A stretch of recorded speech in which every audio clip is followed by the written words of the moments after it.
ನಮಸ್ಕಾರ.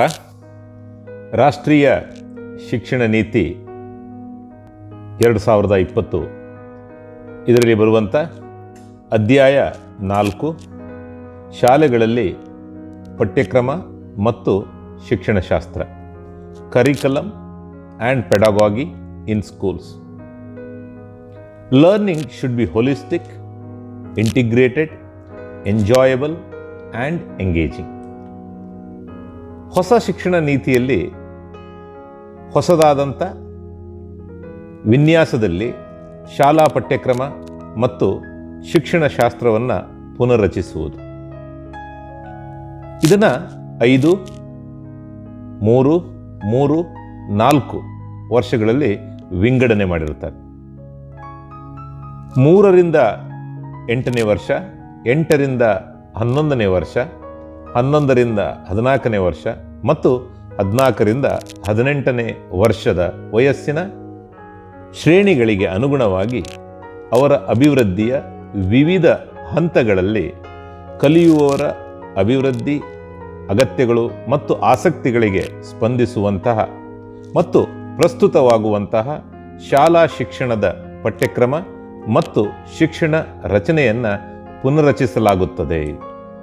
ಆದ್ದರಿಂದ ಪಠ್ಯಕ್ರಮ ಮತ್ತು ಶಿಕ್ಷಣ ರಚನೆ ಮತ್ತು ಶಾಲಾ ಶಿಕ್ಷಣದ ಪಠ್ಯಕ್ರಮದ ಚೌಕಟ್ಟನ್ನು 5, 3, 3, 4 ವಿನ್ಯಾಸದಿಂದ ನಿರ್ದೇಶಿಸಲಾಗುವುದು. ಮೊದಲನೇ ಹಂತ ಅಡಿಪಾಯದ ಹಂತ ಅಥವಾ ಫೌಂಡೇಶನ್ ಸ್ಟೇಜ್. 2 ಭಾಗಗಳಲ್ಲಿ, ಅಂದರೆ ಅಂಗನವಾಡಿ 3 ವರ್ಷಗಳು ಮತ್ತು 1-2ನೇ ತರಗತಿ ಪ್ರಾಥಮಿಕ ಶಾಲೆಗಳಲ್ಲಿನ ವರ್ಷಗಳು, 2 ಒಟ್ಟಿಗೆ ಇದು 3ರಿಂದ 8ನೇ ವಯಸ್ಸಿನ ವಿದ್ಯಾರ್ಥಿಗಳನ್ನು ಒಳಗೊಂಡಿರುತ್ತದೆ. 2ನೇ ಹಂತ ಪೂರ್ವ ಸಿದ್ಧತಾ ಹಂತ, ಪ್ರಿಪರೇಟರಿ ಸ್ಟೇಜ್. ಇದರಲ್ಲಿ 3ರಿಂದ 5ನೇ ಶ್ರೇಣಿ ವಿದ್ಯಾರ್ಥಿಗಳಿರ್ತಾರೆ, 8ರಿಂದ 11 ವಯಸ್ಸಿನವರು ಒಳಗೊಳ್ಳುತ್ತದೆ.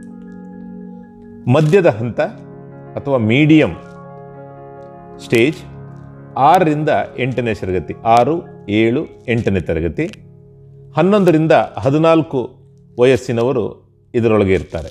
ಮತ್ತು ದ್ವಿತೀಯ ಹಂತ ಅಥವಾ ಸೆಕೆಂಡರಿ ಸ್ಟೇಜ್ 2 ಹಂತಗಳಲ್ಲಿ 9ರಿಂದ 12ನೇ ತರಗತಿಯವರು, ಇದರಲ್ಲಿ 9 ಮತ್ತು 10ನೇ ತರಗತಿಯವರು 1 ಹಂತ, 11 ಮತ್ತು 12ನೇ ತರಗತಿಯವರು 2ನೇ ಹಂತ, 14ರಿಂದ 18 ವಯಸ್ಸಿನವರು ಒಳಗೊಂಡಿರುತ್ತಾರೆ. ಈ ಹಂತಗಳು ಸಂಪೂರ್ಣವಾಗಿ ಪಠ್ಯಕ್ರಮ ಮತ್ತು ಶಿಕ್ಷಣಶಾಸ್ತ್ರೀಯವಾಗಿದ್ದು, ಮಕ್ಕಳ ಅರಿವಿನ ಬೆಳವಣಿಗೆಯ ಆಧಾರದ ಮೇಲೆ ವಿದ್ಯಾರ್ಥಿಗಳಿಗೆ ಕಲಿಕೆಯನ್ನು ಅತ್ಯುತ್ತಮವಾಗಿಸಲು ವಿನ್ಯಾಸಗೊಳಿಸಲಾಗಿದೆ. ಅವರು ಪ್ರತಿ ಹಂತದಲ್ಲಿ ರಾಷ್ಟ್ರೀಯ ಮತ್ತು ರಾಜ್ಯ ಪಠ್ಯಕ್ರಮ ಮತ್ತು ಬೋಧನೆ ಕಲಿಕೆಯ ಕಾರ್ಯತಂತ್ರಗಳ ಅಭಿವೃದ್ಧಿಯನ್ನು ತಿಳಿಸುತ್ತಾರೆ. ಆದರೆ ಭೌತಿಕ ಮೂಲಸೌಕರ್ಯಕ್ಕೆ ಸಮಾನಾಂತರ ಬದಲಾವಣೆಗಳು ಅಗತ್ಯವಿರುವುದಿಲ್ಲ. ಫೌಂಡೇಶನ್ ಹಂತವು 5 ವರ್ಷಗಳ ಬಹುಮಟ್ಟದ ಆಟ ಚಟುವಟಿಕೆ ಆಧಾರಿತ ಕಲಿಕೆ ಮತ್ತು ಆರಂಭಿಕ ಬಾಲ್ಯದ ಆರೈಕೆ ಮತ್ತು ಶಿಕ್ಷಣ ಪಠ್ಯಕ್ರಮ ಮತ್ತು ಶಿಕ್ಷಣವನ್ನು ಒಳಗೊಂಡಿರುತ್ತದೆ. ಈ ಎಲ್ಲ ಹಂತಗಳಲ್ಲಿ ಕೇವಲ ಕಲಿಸುವಂಥ ರೀತಿ ಮತ್ತು ಅದರಲ್ಲಿಯ ಸಿಲೆಬಸ್ನಲ್ಲಿ ಬದಲಾವಣೆ ಇರುತ್ತದೆ. ಆದರೆ ಇನ್ಫ್ರಾಸ್ಟ್ರಕ್ಚರ್ ಅಂತಂದರೆ ಅದಕ್ಕೆ ಬೇಕಾದಂಥ ಯಾವುದೇ ಮೂಲಭೂತ ಸೌಕರ್ಯಗಳಲ್ಲಿ ವ್ಯತ್ಯಾಸ ಇರುವುದಿಲ್ಲ. ಪ್ರಿಪರೇಟರಿ ಹಂತವು ಫೌಂಡೇಶನ್ ಸ್ಟೇಜ್ನಲ್ಲಿ ನಾಟಕ, ಅನ್ವೇಷಣೆ ಮತ್ತು ಚಟುವಟಿಕೆ ಆಧಾರಿತ ಶಿಕ್ಷಣ ಮತ್ತು ಪಠ್ಯಕ್ರಮದ ಶೈಲಿಯ 3 ವರ್ಷಗಳ ಶಿಕ್ಷಣವನ್ನು ಒಳಗೊಂಡಿರುತ್ತದೆ ಮತ್ತು ಕೆಲವು ಲಘು ಪಠ್ಯ ಪುಸ್ತಕಗಳನ್ನು ಕಲಿಕೆಯ ಅಂಶಗಳನ್ನು ಸಂಯೋಜಿಸಲು ಪ್ರಾರಂಭಿಸುತ್ತದೆ. ಈ ಹಂತದಲ್ಲಿ ಓದುವಿಕೆ, ಬರವಣಿಗೆ, ಮಾತನಾಡುವುದು, ದೈಹಿಕ ಶಿಕ್ಷಣ, ಕಲೆ, ಭಾಷೆಗಳು, ವಿಜ್ಞಾನ ಮತ್ತು ಗಣಿತ ಸೇರಿದಂತೆ ವಿಷಯಗಳಾದ್ಯಂತ ಅಡಿಪಾಯವನ್ನು ಹಾಕಲಾಗುವುದು. ಮಧ್ಯಮ ಹಂತವು 3 ವರ್ಷಗಳ ಶಿಕ್ಷಣವನ್ನು ಒಳಗೊಂಡಿರುತ್ತದೆ. ಪೂರ್ವಭಾವಿ ಹಂತದ ಶಿಕ್ಷಣ ಮತ್ತು ಪಠ್ಯಕ್ರಮದ ಶೈಲಿಯನ್ನು ನಿರ್ಮಿಸುತ್ತದೆ. ಆದರೆ ಈ ಹಂತದಲ್ಲಿ ವಿದ್ಯಾರ್ಥಿಗಳು ಸಿದ್ಧರಾಗುವ ಪ್ರತಿಯೊಂದು ವಿಷಯದಲ್ಲೂ ಹೆಚ್ಚು ಅಮೂರ್ತ ಪರಿಕಲ್ಪನೆಗಳನ್ನು ಕಲಿಯಲು ಮತ್ತು ಚರ್ಚಿಸಲು ವಿಷಯ ಶಿಕ್ಷಕರ ಪರಿಚಯದೊಂದಿಗೆ ವಿಜ್ಞಾನ, ಗಣಿತ, ಕಲೆ, ಸಾಮಾಜಿಕ ವಿಜ್ಞಾನ ಮತ್ತು ಮಾನವಿಕತೆಗಳಲ್ಲಿ ಪ್ರತಿ ವಿಷಯದೊಳಗಿನ ಅನುಭವಿ ಕಲಿಕೆ ಮತ್ತು ವಿವಿಧ ವಿಷಯಗಳ ನಡುವಿನ ಸಂಬಂಧಗಳ ಪರಿಶೋಧನೆಗಳನ್ನು ಹೆಚ್ಚು ವಿಶೇಷ ವಿಷಯಗಳು ಮತ್ತು ವಿಷಯ ಶಿಕ್ಷಕರ ಪರಿಚಯದ ಹೊರತಾಗಿಯೂ ಪ್ರೋತ್ಸಾಹಿಸಲಾಗುತ್ತದೆ ಮತ್ತು ಒತ್ತಿ ಹೇಳಲಾಗುತ್ತದೆ. ದ್ವಿತೀಯ ಹಂತವು 4 ವರ್ಷಗಳ ಬಹುಶಿಸ್ತೀಯ ಅಧ್ಯಯನವನ್ನು ಒಳಗೊಂಡಿರುತ್ತದೆ. ಮಧ್ಯಮ ಹಂತದ ವಿಷಯ ಆಧಾರಿತ ಶಿಕ್ಷಣ ಮತ್ತು ಪಠ್ಯಕ್ರಮದ ಶೈಲಿಯನ್ನು ನಿರ್ಮಿಸುತ್ತದೆ, ಆದರೆ ಹೆಚ್ಚಿನ ಆಳ, ಹೆಚ್ಚಿನ ವಿಮರ್ಶಾತ್ಮಕ ಚಿಂತನೆ, ಜೀವನ ಆಕಾಂಕ್ಷೆಗಳಿಗೆ ಹೆಚ್ಚಿನ ಗಮನ ಮತ್ತು ಹೆಚ್ಚಿನ ನಮ್ಯತೆ ಮತ್ತು ವಿದ್ಯಾರ್ಥಿಗಳ ಆಯ್ಕೆ. ನಿರ್ದಿಷ್ಟವಾಗಿ ಹೇಳುವುದಾದರೆ 10ನೇ ತರಗತಿಯ ನಂತರ ನಿರ್ಗಮಿಸುವ ಮತ್ತು ಮುಂದಿನ ಹಂತದಲ್ಲಿ ಪುನಃ ಪ್ರವೇಶಿಸುವ ಆಯ್ಕೆಯನ್ನು ವಿದ್ಯಾರ್ಥಿಗಳು ಮುಂದಿರಿಸುತ್ತಾರೆ ಮತ್ತು 10-12ನೇ ತರಗತಿಯಲ್ಲಿ ಲಭ್ಯವಿರುವ ವೃತ್ತಿಪರ ಅಥವಾ ಇನ್ನಾವುದೇ ಕೋರ್ಸ್ಗಳನ್ನು ಮುಂದುವರಿಸಲು ಅವಕಾಶ ಇರುತ್ತದೆ. ಕಲಿಯುವವರ ಸಮಗ್ರ ಅಭಿವೃದ್ಧಿ. ಎಲ್ಲ ಹಂತಗಳಲ್ಲಿ ಪಠ್ಯಕ್ರಮ ಮತ್ತು ಶಿಕ್ಷಣ ಸುಧಾರಣೆಯ ಪ್ರಮುಖ ಉದ್ದೇಶವೆಂದರೆ ಶಿಕ್ಷಣ ವ್ಯವಸ್ಥೆಯನ್ನು ನೈಜ ತಿಳುವಳಿಕೆಯ ಕಡೆಗೆ ಮತ್ತು ಹೇಗೆ ಕಲಿಸಬೇಕು ಎಂಬುದನ್ನು ಕಲಿಯುವ ಕಡೆಗೆ ಸಾಗಿಸುವುದು ಮತ್ತು ಇಂದು ಹೆಚ್ಚಾಗಿ ಕಂಡುಬರುವಂಥ ರೋಟ್ ಲರ್ನಿಂಗ್ ಅಥವಾ ಕಂಠಪಾಠ ಸಂಸ್ಕೃತಿಯಿಂದ ದೂರವಿರುವಂಥದ್ದು. ಶಿಕ್ಷಣದ ಗುರಿ ಅರಿವಿನ ಬೆಳವಣಿಗೆಯಷ್ಟೇ ಅಲ್ಲ, ಪಾತ್ರವನ್ನು ನಿರ್ವಹಿಸುವಂಥದ್ದು ಮತ್ತು 21ನೇ ಶತಮಾನದ ಪ್ರಮುಖ ಕೌಶಲ್ಯಗಳನ್ನು ಹೊಂದಿರುವ ಸಮಗ್ರ ಮತ್ತು ಸುಸಂಗತ ವ್ಯಕ್ತಿಗಳನ್ನು ರಚಿಸುವುದು ಕಲಿಯುವವರ ಸಮಗ್ರ ಅಭಿವೃದ್ಧಿಯ ಗುರಿಯಾಗಿರುತ್ತದೆ. ಅಂತಿಮವಾಗಿ ಜ್ಞಾನವು ಆಳವಾದ ನಿಧಿಯಾಗಿದೆ ಮತ್ತು ಶಿಕ್ಷಣವು ಅದರ ಅಭಿವ್ಯಕ್ತಿಗೆ ಈಗಾಗಲೇ ವ್ಯಕ್ತಿಯೊಳಗೆ ಇರುವ ಪರಿಪೂರ್ಣತೆಯಾಗಿ ಸಹಾಯ ಮಾಡುತ್ತದೆ. ಈ ನಿರ್ಣಾಯಕ ಗುರಿಗಳನ್ನು ಸಾಧಿಸಲು ಪಠ್ಯಕ್ರಮ ಮತ್ತು ಶಿಕ್ಷಣ ಶಾಸ್ತ್ರದ ಎಲ್ಲ ಅಂಶಗಳನ್ನು ಮರುಹೊಂದಿಸಲಾಗುತ್ತದೆ ಮತ್ತು ಪರಿಷ್ಕರಿಸಲಾಗುತ್ತದೆ. ಶಾಲೆಯಿಂದ ಉನ್ನತ ಶಿಕ್ಷಣದವರೆಗೆ ಕಲಿಕೆಯ ಪ್ರತಿಯೊಂದು ಹಂತದಲ್ಲೂ ಏಕೀಕರಣ ಮತ್ತು ಸಂಯೋಜನೆಗಾಗಿ ಡೊಮೇನ್ಗಳಾದ್ಯಂತ ನಿರ್ದಿಷ್ಟ ಕೌಶಲ್ಯ ಮತ್ತು ಮೌಲ್ಯಗಳನ್ನು ಗುರುತಿಸಲಾಗುತ್ತದೆ. ಬೋಧನೆ ಮತ್ತು ಕಲಿಕೆಯ ತೊಡಗಿಸಿಕೊಳ್ಳುವ ಪ್ರಕ್ರಿಯೆಗಳ ಮೂಲಕ ಈ ಕೌಶಲ್ಯಗಳು ಮತ್ತು ಮೌಲ್ಯಗಳನ್ನು ಅಳವಡಿಸಲಾಗಿದೆಯೇ ಎಂದು ಖಚಿತಪಡಿಸಿಕೊಳ್ಳಲು ಪಠ್ಯಕ್ರಮದ ಚೌಕಟ್ಟುಗಳು ಮತ್ತು ವಹಿವಾಟು ಕಾರ್ಯವಿಧಾನವನ್ನು ಅಭಿವೃದ್ಧಿಪಡಿಸಲಾಗುತ್ತದೆ. NCERT ಈ ಅಗತ್ಯವಿರುವ ಕೌಶಲ್ಯಗಳನ್ನು ಗುರುತಿಸುತ್ತದೆ ಮತ್ತು ಬಾಲ್ಯ ಮತ್ತು ಶಾಲಾ ಶಿಕ್ಷಣಕ್ಕಾಗಿ ರಾಷ್ಟ್ರೀಯ ಪಠ್ಯಕ್ರಮದ ಚೌಕಟ್ಟಿನಲ್ಲಿ ಅವರ ವಹಿವಾಟಿನ ಕಾರ್ಯವಿಧಾನಗಳನ್ನು ಒಳಗೊಂಡಿರುತ್ತದೆ. ಅಗತ್ಯ ಕಲಿಕೆ ಮತ್ತು ವಿಮರ್ಶಾತ್ಮಕ ಚಿಂತನೆಯನ್ನು ಹೆಚ್ಚಿಸಲು ಪಠ್ಯಕ್ರಮದ ವಿಷಯವನ್ನು ಕಡಿಮೆ ಮಾಡುವಂಥದ್ದು. ವಿಮರ್ಶಾತ್ಮಕ ಚಿಂತನೆ ಮತ್ತು ಹೆಚ್ಚು ಸಮಗ್ರ ವಿಚಾರಣಾ ಆಧಾರಿತ, ಆವಿಷ್ಕಾರ ಆಧಾರಿತ, ಚರ್ಚಾ ಆಧಾರಿತ ಮತ್ತು ವಿಶ್ಲೇಷಣೆ ಆಧಾರಿತ ಕಲಿಕೆಗೆ ಸ್ಥಳಾವಕಾಶ ಕಲ್ಪಿಸಲು ಪಠ್ಯಕ್ರಮದ ವಿಷಯವು ಅದರ ಮುಖ್ಯ ಅಗತ್ಯಗಳಿಗೆ ಅನುಗುಣವಾಗಿ ಪ್ರತಿ ವಿಷಯದಲ್ಲೂ ಕಡಿಮೆಯಾಗುತ್ತದೆ. ಕಡ್ಡಾಯ ವಿಷಯವು ಪ್ರಮುಖ ಪರಿಕಲ್ಪನೆಗಳು, ಆಲೋಚನೆಗಳು, ಅಪ್ಲಿಕೇಶನ್ಗಳು ಮತ್ತು ಸಮಸ್ಯೆ ಪರಿಹಾರದ ಮೇಲೆ ಕೇಂದ್ರೀಕರಿಸುತ್ತದೆ. ಬೋಧನೆ ಮತ್ತು ಕಲಿಕೆಯನ್ನು ಹೆಚ್ಚು ಸಂವಾದಾತ್ಮಕ ರೀತಿಯಲ್ಲಿ ನಡೆಸಲಾಗುವುದು.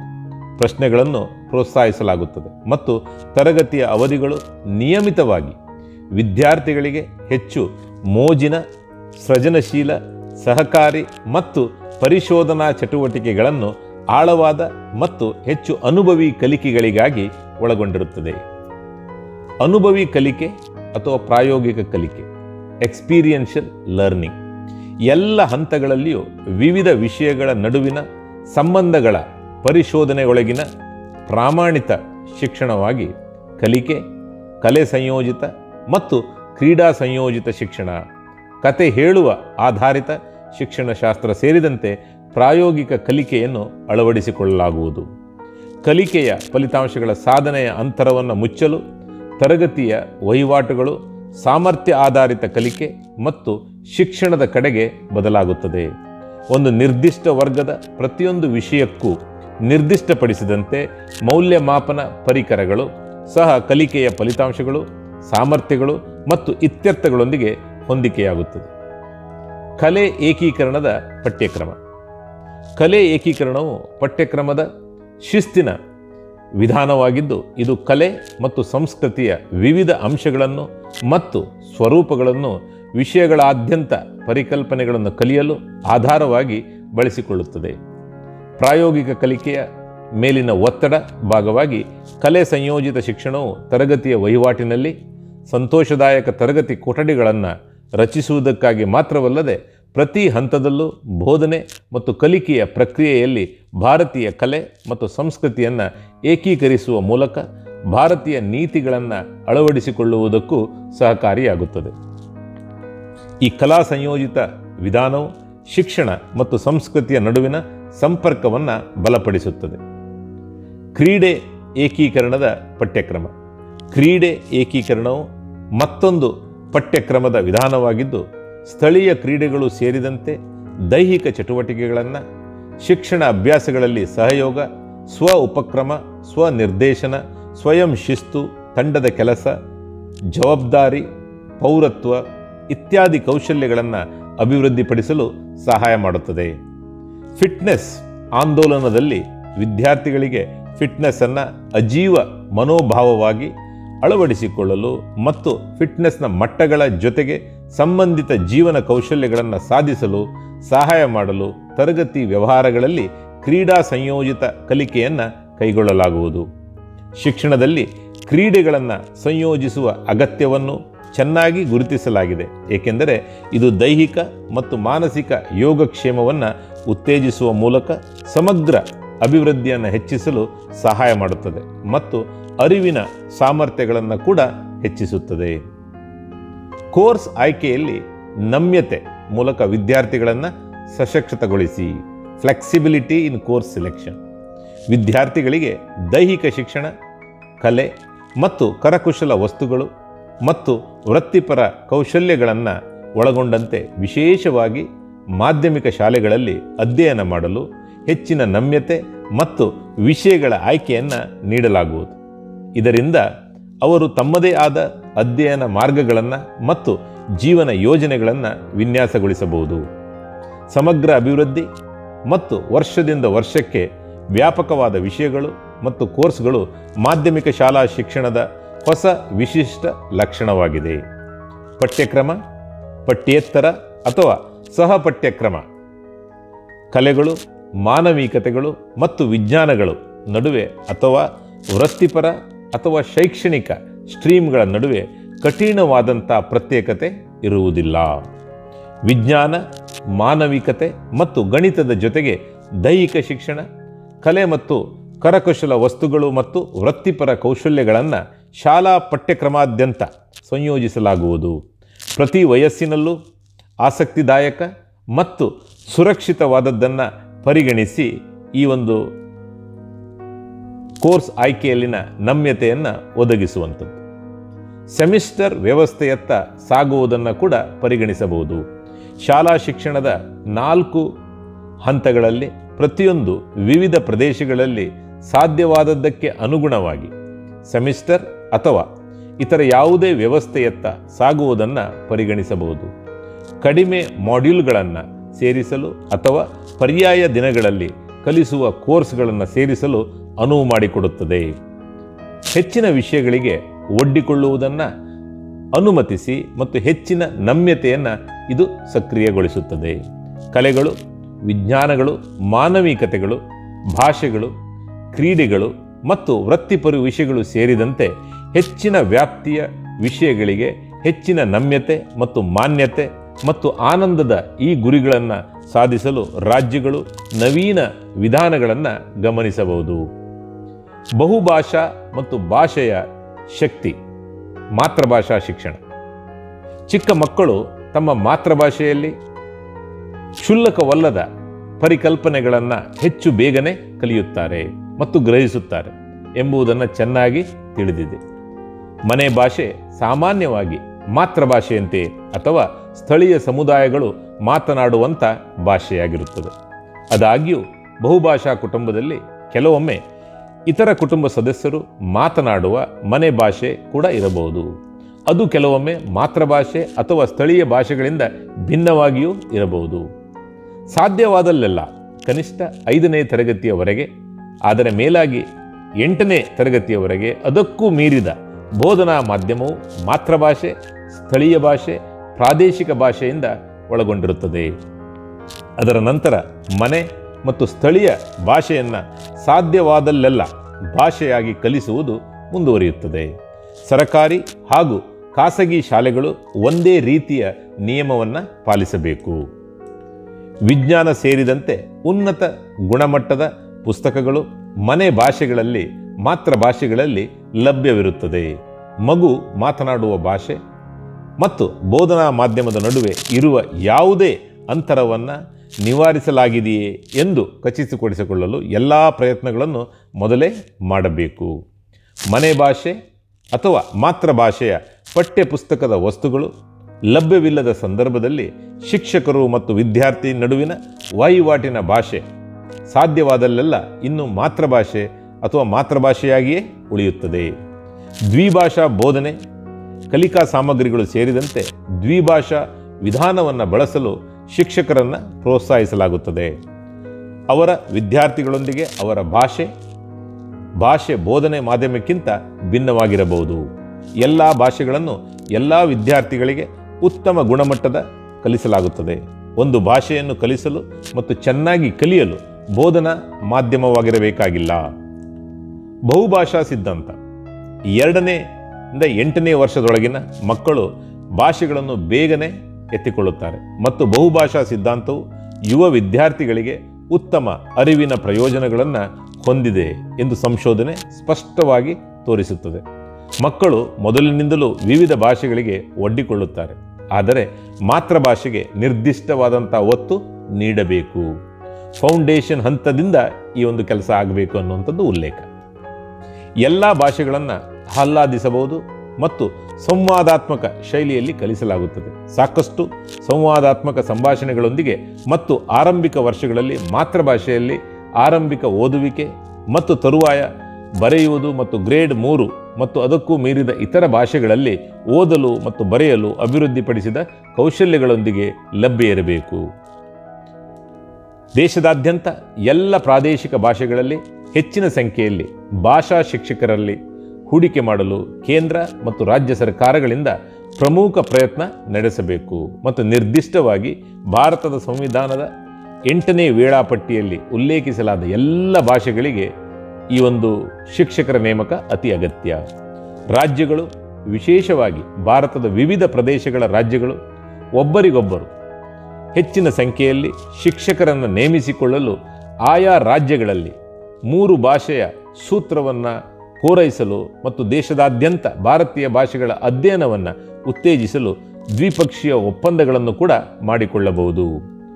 ವಿವಿಧ ಭಾಷೆಗಳ ಬೋಧನೆ ಮತ್ತು ಕಲಿಕೆಗಾಗಿ ಮತ್ತು ಭಾಷಾ ಕಲಿಕೆಯನ್ನು ಜನಪ್ರಿಯಗೊಳಿಸಲು ತಂತ್ರಜ್ಞಾನದ ವ್ಯಾಪಕ ಬಳಕೆಯನ್ನು ಕೂಡ ಮಾಡಲಾಗುವುದು. ಸಂವಿಧಾನಿಕ ನಿಬಂಧನೆಗಳು, ಜನರು, ಪ್ರದೇಶಗಳು ಮತ್ತು ಒಕ್ಕೂಟದ ಆಕಾಂಕ್ಷೆಗಳು ಮತ್ತು ಬಹುಭಾಷಾ ಸಿದ್ಧಾಂತವನ್ನು ಉತ್ತೇಜಿಸುವ ಜೊತೆಗೆ ರಾಷ್ಟ್ರೀಯ ಏಕತೆಯನ್ನು ಉತ್ತೇಜಿಸುವ ಅಗತ್ಯವನ್ನು ಗಮನದಲ್ಲಿಟ್ಟುಕೊಂಡು 3 ಭಾಷೆಯ ಸೂತ್ರವನ್ನು ಜಾರಿಗೆ ತರಲಾಗುವುದು. ಇದಾಗಿಯೂ 3 ಭಾಷೆಗಳ ಸೂತ್ರದಲ್ಲಿ ಹೆಚ್ಚಿನ ನಮ್ಯತೆ ಇರುತ್ತದೆ ಮತ್ತು ಯಾವುದೇ ರಾಜ್ಯದ ಮೇಲೆ ಯಾವುದೇ ಭಾಷೆಯನ್ನು ವಿಧಿಸಲಾಗುವುದಿಲ್ಲ. ಮಕ್ಕಳು ಕಲಿತ 3 ಭಾಷೆಗಳು ರಾಜ್ಯಗಳು, ಪ್ರದೇಶಗಳು ಮತ್ತು ಸಹಜವಾಗಿ ವಿದ್ಯಾರ್ಥಿಗಳ ಆಯ್ಕೆಗಳಾಗಿವೆ. ಅಲ್ಲಿಯವರೆಗೆ 3 ಭಾಷೆಗಳಲ್ಲಿ ಕನಿಷ್ಠ 2 ಭಾರತಕ್ಕೆ ಸ್ಥಳೀಯವಾಗಿರಬೇಕು.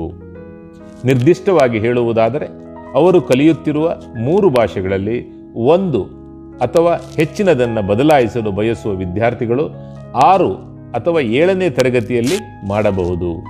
ಎಲ್ಲಿಯವರೆಗೆ ಅವರು 3 ಭಾಷೆಗಳಲ್ಲಿ ಮೂಲಭೂತ ಪ್ರಾವೀಣ್ಯತೆಯನ್ನು ಪ್ರದರ್ಶಿಸಲು ಸಾಧ್ಯವಾಗುತ್ತದೆ. ಸಾಹಿತ್ಯ ಮಟ್ಟದಲ್ಲಿ ಭಾರತದ 1 ಭಾಷೆ ಸೇರಿದಂತೆ ಮಾಧ್ಯಮಿಕ ಶಾಲೆಯ ಕೊನೆಯಲ್ಲಿ ಆಗಬೇಕು. ದ್ವಿಭಾಷಾ ಪಠ್ಯ ಪುಸ್ತಕಗಳು ವಿಜ್ಞಾನ ಮತ್ತು ಗಣಿತಶಾಸ್ತ್ರಕ್ಕೆ ಉನ್ನತ ಗುಣಮಟ್ಟದ ದ್ವಿಭಾಷಾ ಪಠ್ಯಪುಸ್ತಕಗಳು ಮತ್ತು ವಿಜ್ಞಾನ ಮತ್ತು ಗಣಿತಶಾಸ್ತ್ರಕ್ಕೆ ಬೋಧನೆ ಕಲಿಕಾ ಸಾಮಗ್ರಿಗಳನ್ನು ಸಿದ್ಧಪಡಿಸುವಲ್ಲಿ ಎಲ್ಲ ಪ್ರಯತ್ನಗಳನ್ನು ಮಾಡಲಾಗುವುದು. ಇದರಿಂದಾಗಿ ವಿದ್ಯಾರ್ಥಿಗಳು ತಮ್ಮ ಮಾತೃಭಾಷೆ ಮತ್ತು ಇಂಗ್ಲಿಷ್ನಲ್ಲಿ 2 ವಿಷಯಗಳ ಬಗ್ಗೆ ಯೋಚಿಸಲು ಮತ್ತು ಮಾತನಾಡಲು ಸಾಧ್ಯವಾಗುತ್ತದೆ. ಭಾರತೀಯ ಭಾಷೆಗಳಲ್ಲಿ ಶಿಕ್ಷಣ. ಪ್ರಪಂಚದಾದ್ಯಂತ ಅನೇಕ ಅಭಿವೃದ್ಧಿ ಹೊಂದಿದ ದೇಶಗಳು ಸಾಕಷ್ಟು ಪ್ರದರ್ಶಿಸಿದಂತೆ ಒಬ್ಬರ ಭಾಷೆ, ಸಂಸ್ಕೃತಿ ಮತ್ತು ಸಂಪ್ರದಾಯಗಳಲ್ಲಿ ಚೆನ್ನಾಗಿ ಶಿಕ್ಷಣ ಪಡೆಯುವುದು ಹಾನಿಯಾಗುವುದಿಲ್ಲ. ಆದರೆ ಶೈಕ್ಷಣಿಕ, ಸಾಮಾಜಿಕ ಮತ್ತು ತಾಂತ್ರಿಕ ಪ್ರಗತಿಗೆ ದೊಡ್ಡ ಲಾಭವಾಗಲಿದೆ. ಭಾರತದ ಭಾಷೆಗಳು ವಿಶ್ವದ ಅತ್ಯಂತ ಶ್ರೀಮಂತ, ಅತ್ಯಂತ ವೈಜ್ಞಾನಿಕ, ಅತ್ಯಂತ ಸುಂದರವಾದ ಮತ್ತು ಹೆಚ್ಚು ಅಭಿವ್ಯಕ್ತವಾಗಿದೆ. ಪ್ರಾಚೀನ ಮತ್ತು ಆಧುನಿಕ ಸಾಹಿತ್ಯದ ಗದ್ಯ ಮತ್ತು ಕವನ ಎರಡೂ ಸೇರಿದಂತೆ ಚಲನಚಿತ್ರ ಮತ್ತು ಸಂಗೀತವನ್ನು ಆ ಭಾಷೆಯಲ್ಲಿ ಬರೆಯಲಾಗಿದೆ.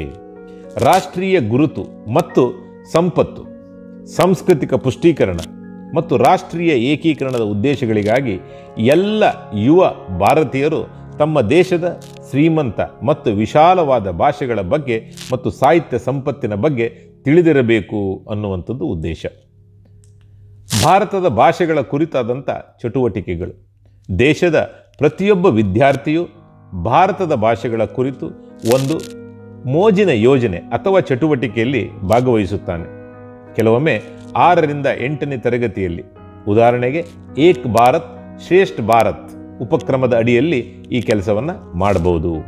ಈ ಚಟುವಟಿಕೆಯಲ್ಲಿ ವಿದ್ಯಾರ್ಥಿಗಳು ತಮ್ಮ ಸಾಮಾನ್ಯ ಉಚ್ಚಾರಣ ಮತ್ತು ವೈಜ್ಞಾನಿಕವಾಗಿ ಜೋಡಿಸಲಾದ ವರ್ಣಮಾಲೆಗಳು ಮತ್ತು ಲಿಪಿಗಳು, ಅವುಗಳ ಸಾಮಾನ್ಯ ವ್ಯಾಕರಣ ರಚನೆಗಳು, ಅವುಗಳ ಮೂಲ ಮತ್ತು ಸಂಸ್ಕೃತ ಮತ್ತು ಇತರ ಶಾಸ್ತ್ರೀಯ ಶಬ್ದಕೋಶಗಳ ಮೂಲಗಳಿಂದ ಪ್ರಾರಂಭವಾಗುವ ಹೆಚ್ಚಿನ ಪ್ರಮುಖ ಭಾರತೀಯ ಭಾಷೆಗಳ ಗಮನಾರ್ಹ ಏಕತೆಯ ಬಗ್ಗೆ ಕಲಿಯುವರು. ಭೌಗೋಳಿಕ ಪ್ರದೇಶಗಳು ಯಾವ ಭಾಷೆಗಳನ್ನು ಮಾತನಾಡುತ್ತವೆ, ಬುಡಕಟ್ಟು ಭಾಷೆಗಳ ಸ್ವರೂಪ ಮತ್ತು ರಚನೆಯ ಅರಿವನ್ನು ಪಡೆದುಕೊಳ್ಳುತ್ತವೆ ಮತ್ತು ಭಾರತದ ಪ್ರತಿಯೊಂದು ಪ್ರಮುಖ ಭಾಷೆಯಲ್ಲೂ ಸಾಮಾನ್ಯವಾಗಿ ಮಾತನಾಡುವ ನುಡಿಗಟ್ಟುಗಳು ಮತ್ತು ವಾಕ್ಯಗಳನ್ನು ಹೇಳಲು ಕಲಿಯುತ್ತವೆ ಮತ್ತು ಸಾಹಿತ್ಯದ ಬಗ್ಗೆ ಸ್ವಲ್ಪ ಕೂಡ ಕಲೀಲಿಕ್ಕೆ ಸಾಧ್ಯ ಇದೆ. ಪ್ರತಿಯೊಂದು ಅಗತ್ಯವಿರುವ ಸೂಕ್ತ ಅನುದಾನಗಳ ಮೂಲಕ ಅಂತಹ ಚಟುವಟಿಕೆಯು ಅವರಿಗೆ ಐಕ್ಯತೆ ಮತ್ತು ಸುಂದರವಾದ ಸಾಂಸ್ಕೃತಿಕ ಪರಂಪರೆ ಮತ್ತು ಭಾರತದ ವೈವಿಧ್ಯತೆಯನ್ನು ನೀಡುತ್ತದೆ. ಈ ಯೋಜನೆ ಮತ್ತು ಚಟುವಟಿಕೆ ಸಂತೋಷದಾಯಕ ಚಟುವಟಿಕೆಯಾಗಿದೆ ಮತ್ತು ಯಾವುದೇ ರೀತಿಯ ಮೌಲ್ಯಮಾಪಗಳನ್ನು ಒಳಗೊಂಡಿರುವುದಿಲ್ಲ. ಎಲ್ಲ ಹಂತದ ಶಾಲಾ ಮತ್ತು ಉನ್ನತ ಶಿಕ್ಷಣದಲ್ಲಿ ಸಂಸ್ಕೃತವನ್ನು ನೀಡಲಾಗುವುದು. ಭಾರತದ ಶಾಸ್ತ್ರೀಯ ಭಾಷೆಗಳು ಮತ್ತು ಸಾಹಿತ್ಯದ ಪ್ರಾಮುಖ್ಯತೆ, ಪ್ರಸ್ತುತತೆ ಮತ್ತು ಸೌಂದರ್ಯವನ್ನು ಸಹ ಕಡೆಗಣಿಸಲಾಗುವುದಿಲ್ಲ. ಸಂಸ್ಕೃತವು ಭಾರತದ ಸಂವಿಧಾನದ 8ನೇ ಪಟ್ಟಿಯಲ್ಲಿ ಉಲ್ಲೇಖಿಸಲಾದ ಒಂದು ಪ್ರಮುಖ ಆಧುನಿಕ ಭಾಷೆಯಾಗಿದ್ದರೂ ಲ್ಯಾಟಿನ್ ಮತ್ತು ಗ್ರೀಕ್ ಭಾಷೆಗಳಿಗಿಂತ ಹೆಚ್ಚಿನ ಪ್ರಮಾಣದಲ್ಲಿ ಶಾಸ್ತ್ರೀಯ ಸಾಹಿತ್ಯವನ್ನು ಹೊಂದಿದೆ. ಇದರಲ್ಲಿ ಗಣಿತ, ತತ್ವಶಾಸ್ತ್ರ, ವ್ಯಾಕರಣ, ಸಂಗೀತ, ರಾಜಕೀಯದ ಅಪಾರ ಸಂಪತ್ತುಗಳಿವೆ. ವೈದ್ಯಕೀಯ, ವಾಸ್ತುಶಿಲ್ಪ, ಲೋಹಶಾಸ್ತ್ರ, ನಾಟಕ, ಕವನ, ಕತೆ ಹೇಳುವಿಕೆ ಮತ್ತು ಹೆಚ್ಚಿನವುಗಳನ್ನು ಸಂಸ್ಕೃತ ಜ್ಞಾನ ವ್ಯವಸ್ಥೆಗಳು ಕೂಡ ಎಂದು ಕರೆಯಲಾಗುತ್ತದೆ. ವಿವಿಧ ಧರ್ಮಗಳ ಜನರು ಕೂಡ ಮತ್ತು ಧಾರ್ಮಿಕೇತರರು ಬರೆದಿರುತ್ತಾರೆ ಮತ್ತು ಎಲ್ಲ ವರ್ಗದ ಜನರು ಮತ್ತು ವಿಶಾಲವಾಗಿ ಬರೆದಿರುತ್ತಾರೆ. ಸಾವಿರಾರು ವರ್ಷಗಳಿಂದ ಸಾಮಾಜಿಕ ಆರ್ಥಿಕ ಹಿನ್ನೆಲೆಗಳ ಶ್ರೇಣಿಯನ್ನು ಸಂಸ್ಕೃತ ಒಳಗೊಂಡಿರುತ್ತದೆ. 3 ಭಾಷೆಯ ಸೂತ್ರಗಳಲ್ಲಿ ಒಂದು ಆಯ್ಕೆಯು ಸೇರಿದಂತೆ ವಿದ್ಯಾರ್ಥಿಗಳಿಗೆ ಒಂದು ಪ್ರಮುಖ ಸಮೃದ್ಧಗೊಳಿಸುವ ಆಯ್ಕೆಯಾಗಿ ಎಲ್ಲ ಹಂತದ ಶಾಲಾ ಮತ್ತು ಉನ್ನತ ಶಿಕ್ಷಣದಲ್ಲಿ ಸಂಸ್ಕೃತವನ್ನು ನೀಡಲಾಗುವುದು. ಸಂಸ್ಕೃತ ಜ್ಞಾನ ವ್ಯವಸ್ಥೆಗಳ ಬಳಕೆಯ ಮೂಲಕ ಮತ್ತು ನಿರ್ದಿಷ್ಟವಾಗಿ ಫೊನೆಟಿಕ್ಸ್ ಮತ್ತು ಉಚ್ಚಾರಣೆಯ ಮೂಲಕ ಸೇರಿದಂತೆ ಆಸಕ್ತಿದಾಯಕ ಮತ್ತು ಅನುಭವಿ ಮತ್ತು ಸಮಕಾಲೀನವಾಗಿ ಪ್ರಸ್ತುತವಾಗುವ ರೀತಿಯಲ್ಲಿ ಇದನ್ನು ಕಲಿಸಲಾಗುತ್ತದೆ. ಸಂಸ್ಕೃತ ಮೂಲಕ ಸಂಸ್ಕೃತವನ್ನು ಕಲಿಸಲು ಅದರ ಅಧ್ಯಯನವನ್ನು ನಿಜವಾಗಿಯೂ ಆನಂದಿಸುವಂತೆ ಮಾಡಲು ಅಡಿಪಾಯ ಮತ್ತು ಮಧ್ಯಮ ಶಾಲಾ ಮಟ್ಟದಲ್ಲಿ ಸಂಸ್ಕೃತ ಪಠ್ಯಪುಸ್ತಕಗಳನ್ನು ಸಿಂಪಲ್ ಸ್ಟ್ಯಾಂಡರ್ಡ್ ಸಂಸ್ಕೃತದಲ್ಲಿ ಬರೆಯಬಹುದು. ಶಾಸ್ತ್ರೀಯ ಭಾಷೆಗಳು ಮತ್ತು ಸಾಹಿತ್ಯ.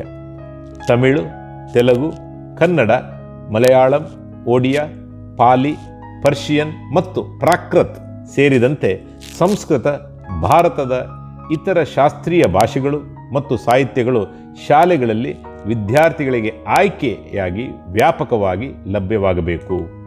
ಬಹುಶಃ ಆನ್ಲೈನ್ ಮಾಡ್ಯೂಲ್ಗಳಾಗಿ ಪ್ರಾಯೋಗಿಕ ಮತ್ತು ನವೀನ ವಿಧಾನಗಳ ಮೂಲಕ ಈ ಭಾಷೆಗಳು ಮತ್ತು ಸಾಹಿತ್ಯಗಳು ಜೀವಂತವಾಗಿ ಮತ್ತು ಚೈತನ್ಯದಿಂದ ಕೂಡಿರುತ್ತದೆ ಎಂದು ಖಚಿತಪಡಿಸಿಕೊಳ್ಳಬೇಕು. ಶ್ರೀಮಂತ ಮೌಖಿಕ ಮತ್ತು ಲಿಖಿತ ಸಾಹಿತ್ಯ, ಸಾಂಸ್ಕೃತಿಕ ಸಂಪ್ರದಾಯಗಳು ಮತ್ತು ಜ್ಞಾನವನ್ನು ಹೊಂದಿರುವ ಎಲ್ಲ ಭಾರತೀಯ ಭಾಷೆಗಳಿಗೂ ಇದೇ ರೀತಿಯ ಪ್ರಯತ್ನಗಳನ್ನು ಮುಂದುವರಿಸಲಾಗುವುದು. ಮಕ್ಕಳ ಪೌಷ್ಟಿಕರಣಕ್ಕಾಗಿ ಮತ್ತು ಈ ಶ್ರೀಮಂತ ಭಾಷೆಗಳ ಸಂರಕ್ಷಣೆಗಾಗಿ ಮತ್ತು ಅವರ ಕಲಾತ್ಮಕ ಸಂಪತ್ತನ್ನು ಎಲ್ಲ ಶಾಲೆಗಳಲ್ಲಿನ ಎಲ್ಲ ವಿದ್ಯಾರ್ಥಿಗಳು ಸಾರ್ವಜನಿಕ ಅಥವಾ ಖಾಸಗಿ ಭಾರತದ ಶಾಸ್ತ್ರೀಯ ಭಾಷೆಯ ಕನಿಷ್ಠ 2 ವರ್ಷ ಮತ್ತು ಅದಕ್ಕೆ ಸಂಬಂಧಿಸಿದ ಸಾಹಿತ್ಯವನ್ನು ಕಲಿಯುವ ಆಯ್ಕೆಯನ್ನು ಹೊಂದಿರುತ್ತಾರೆ. 6ನೇ ಕ್ಲಾಸಿಂದ 12ನೇ ಕ್ಲಾಸಿನವರೆಗೆ ತಂತ್ರಜ್ಞಾನದ ಏಕೀಕರಣ ಸೇರಿದಂತೆ ಪ್ರಾಯೋಗಿಕ ಮತ್ತು ನವೀನ ವಿಧಾನಗಳ ಮೂಲಕ ಮಧ್ಯಮ ಹಂತದಿಂದ ದ್ವಿತೀಯ ಹಂತ ಮತ್ತು ಅದಕ್ಕೂ ಮೀರಿ ಮುಂದುವರಿಯುವ ಆಯ್ಕೆ ವಿದ್ಯಾರ್ಥಿಗಳಿವೆ. ವಿದೇಶಿ ಭಾಷೆಗಳಾದ Korean, Japanese, Thai, French, German, Spanish, Portuguese ಮತ್ತು ರಷ್ಯನ್ ಭಾಷೆಗಳನ್ನು ದ್ವಿತೀಯ ಹಂತದಲ್ಲೂ ಕೂಡ ನೀಡಲಾಗುವುದು. ಭಾಷೆಗಳ ಬೋಧನೆ, ಚಲನಚಿತ್ರಗಳು, ರಂಗಭೂಮಿ, ಕತೆ ಹೇಳುವಿಕೆ, ಕವನ ಮತ್ತು ಸಂಗೀತದಂಥ ಭಾಷೆಗಳ ಸಾಂಸ್ಕೃತಿಕ ಅಂಶಗಳನ್ನು ನೇಯ್ಗೆ ಮಾಡುವ ಮೂಲಕ ವಿವಿಧ ಸಂಬಂಧಿತ ಸಂಪರ್ಕಗಳನ್ನು ಸೆಳೆಯುವ ಮೂಲಕ ಗೇಮಿಫಿಕೇಷನ್ ಮತ್ತು ಅಪ್ಲಿಕೇಶನ್ಗಳ ಮೂಲಕ ಸೇರಿದಂತೆ ನವೀನ ಮತ್ತು ಪ್ರಾಯೋಗಿಕ ವಿಧಾನಗಳ ಮೂಲಕ ಎಲ್ಲ ಭಾಷೆಗಳನ್ನು ಬೋಧನೆಯನ್ನು ಮಾಡಲಾಗುವುದು. ನಿಜ ಜೀವನದ ಅನುಭವಗಳೊಂದಿಗೆ ಭಾಷೆಗಳ ಬೋಧನೆಯು ಅನುಭವ ಕಲಿಕೆಯ ಶಿಕ್ಷಣಶಾಸ್ತ್ರವನ್ನು ಆಧರಿಸಿದೆ. ಶ್ರವಣದೋಷವುಳ್ಳ ವಿದ್ಯಾರ್ಥಿಗಳ ಬಳಕೆಗಾಗಿ ಭಾರತೀಯ ಸಂಕೇತ ಭಾಷೆ ಇಂಡಿಯನ್ ಸೈನ್ ಲ್ಯಾಂಗ್ವೇಜ್ ದೇಶದಾದ್ಯಂತ ಪ್ರಮಾಣೀಕರಿಸಲ್ಪಡುತ್ತದೆ ಮತ್ತು ರಾಷ್ಟ್ರೀಯ ಮತ್ತು ರಾಜ್ಯ ಪಠ್ಯಕ್ರಮದ ವಸ್ತುಗಳನ್ನು ಅಭಿವೃದ್ಧಿಪಡಿಸಲಾಗುತ್ತದೆ. ಸ್ಥಳೀಯ ಸಂಕೇತ ಭಾಷೆಗಳನ್ನು ಕೂಡ ಗೌರವಿಸಲಾಗುತ್ತದೆ ಮತ್ತು ಕಲಿಸಲಾಗುತ್ತದೆ. ಅಗತ್ಯ ವಿಷಯಗಳು, ಕೌಶಲ್ಯಗಳು ಮತ್ತು ಸಾಮರ್ಥ್ಯಗಳ ಪಠ್ಯಕ್ರಮದ ಏಕೀಕರಣ. ವಿದ್ಯಾರ್ಥಿಗಳು ತಮ್ಮ ವೈಯಕ್ತಿಕ ಪಠ್ಯಕ್ರಮವನ್ನು ಆಯ್ಕೆ ಮಾಡುವಲ್ಲಿ ಹೆಚ್ಚಿನ ಪ್ರಮಾಣದ ನಮ್ಯತೆಯನ್ನು ಹೊಂದಿರಬೇಕು. ಆದರೆ ಇಂದಿನ ವೇಗವಾಗಿ ಬದಲಾಗುತ್ತಿರುವ ಜಗತ್ತಿನಲ್ಲಿ ಉತ್ತಮ, ಯಶಸ್ವಿ, ನವೀನ, ಹೊಂದಿಕೊಳ್ಳಬಲ್ಲ ಮತ್ತು ಉತ್ಪಾದಕ ಮಾನವರಾಗಲು ಎಲ್ಲ ವಿದ್ಯಾರ್ಥಿಗಳು ಕೆಲವು ವಿಷಯಗಳು, ಕೌಶಲ್ಯಗಳು ಮತ್ತು ಸಾಮರ್ಥ್ಯಗಳನ್ನು ಕಲಿಯಬೇಕು. ಭಾಷೆಗಳಲ್ಲಿ ಪ್ರಾವೀಣ್ಯತೆಯ ಜೊತೆಗೆ ಈ ಕೌಶಲ್ಯಗಳು ಸೇರಿವೆ.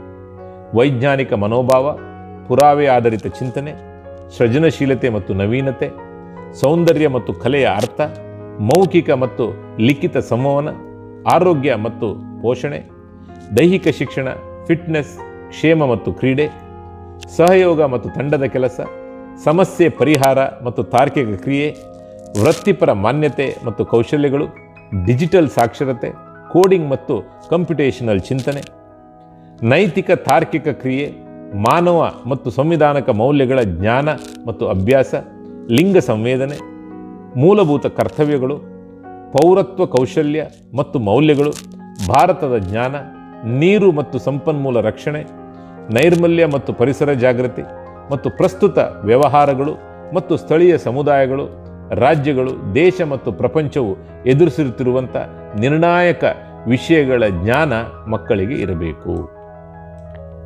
ಸಮಕಾಲೀನ ವಿಷಯಗಳಾದ artificial intelligence, design thinking, holistic health, organic living, environmental education, global citizenship and education ಇತ್ಯಾದಿಗಳನ್ನು ಸಂಬಂಧಿತ ಹಂತಗಳಲ್ಲಿ ಪರಿಚಯಿಸುವುದು ಸೇರಿದಂತೆ ಸಂಯೋಜಿತ ಪಠ್ಯಕ್ರಮ ಮತ್ತು ಶಿಕ್ಷಣ ಉಪಕ್ರಮಗಳನ್ನು ಈ ವಿವಿಧ ಪ್ರಮುಖ ಕೌಶಲ್ಯಗಳನ್ನು ಅಭಿವೃದ್ಧಿಪಡಿಸಲು ಕೈಗೊಳ್ಳಲಾಗುವುದು. ಈ ಎಲ್ಲ ಹಂತದ ವಿದ್ಯಾರ್ಥಿಗಳಲ್ಲಿ ಇದನ್ನು ಕಲಿಸಬೇಕು ಅನ್ನುವಂಥದ್ದು ಉಲ್ಲೇಖ.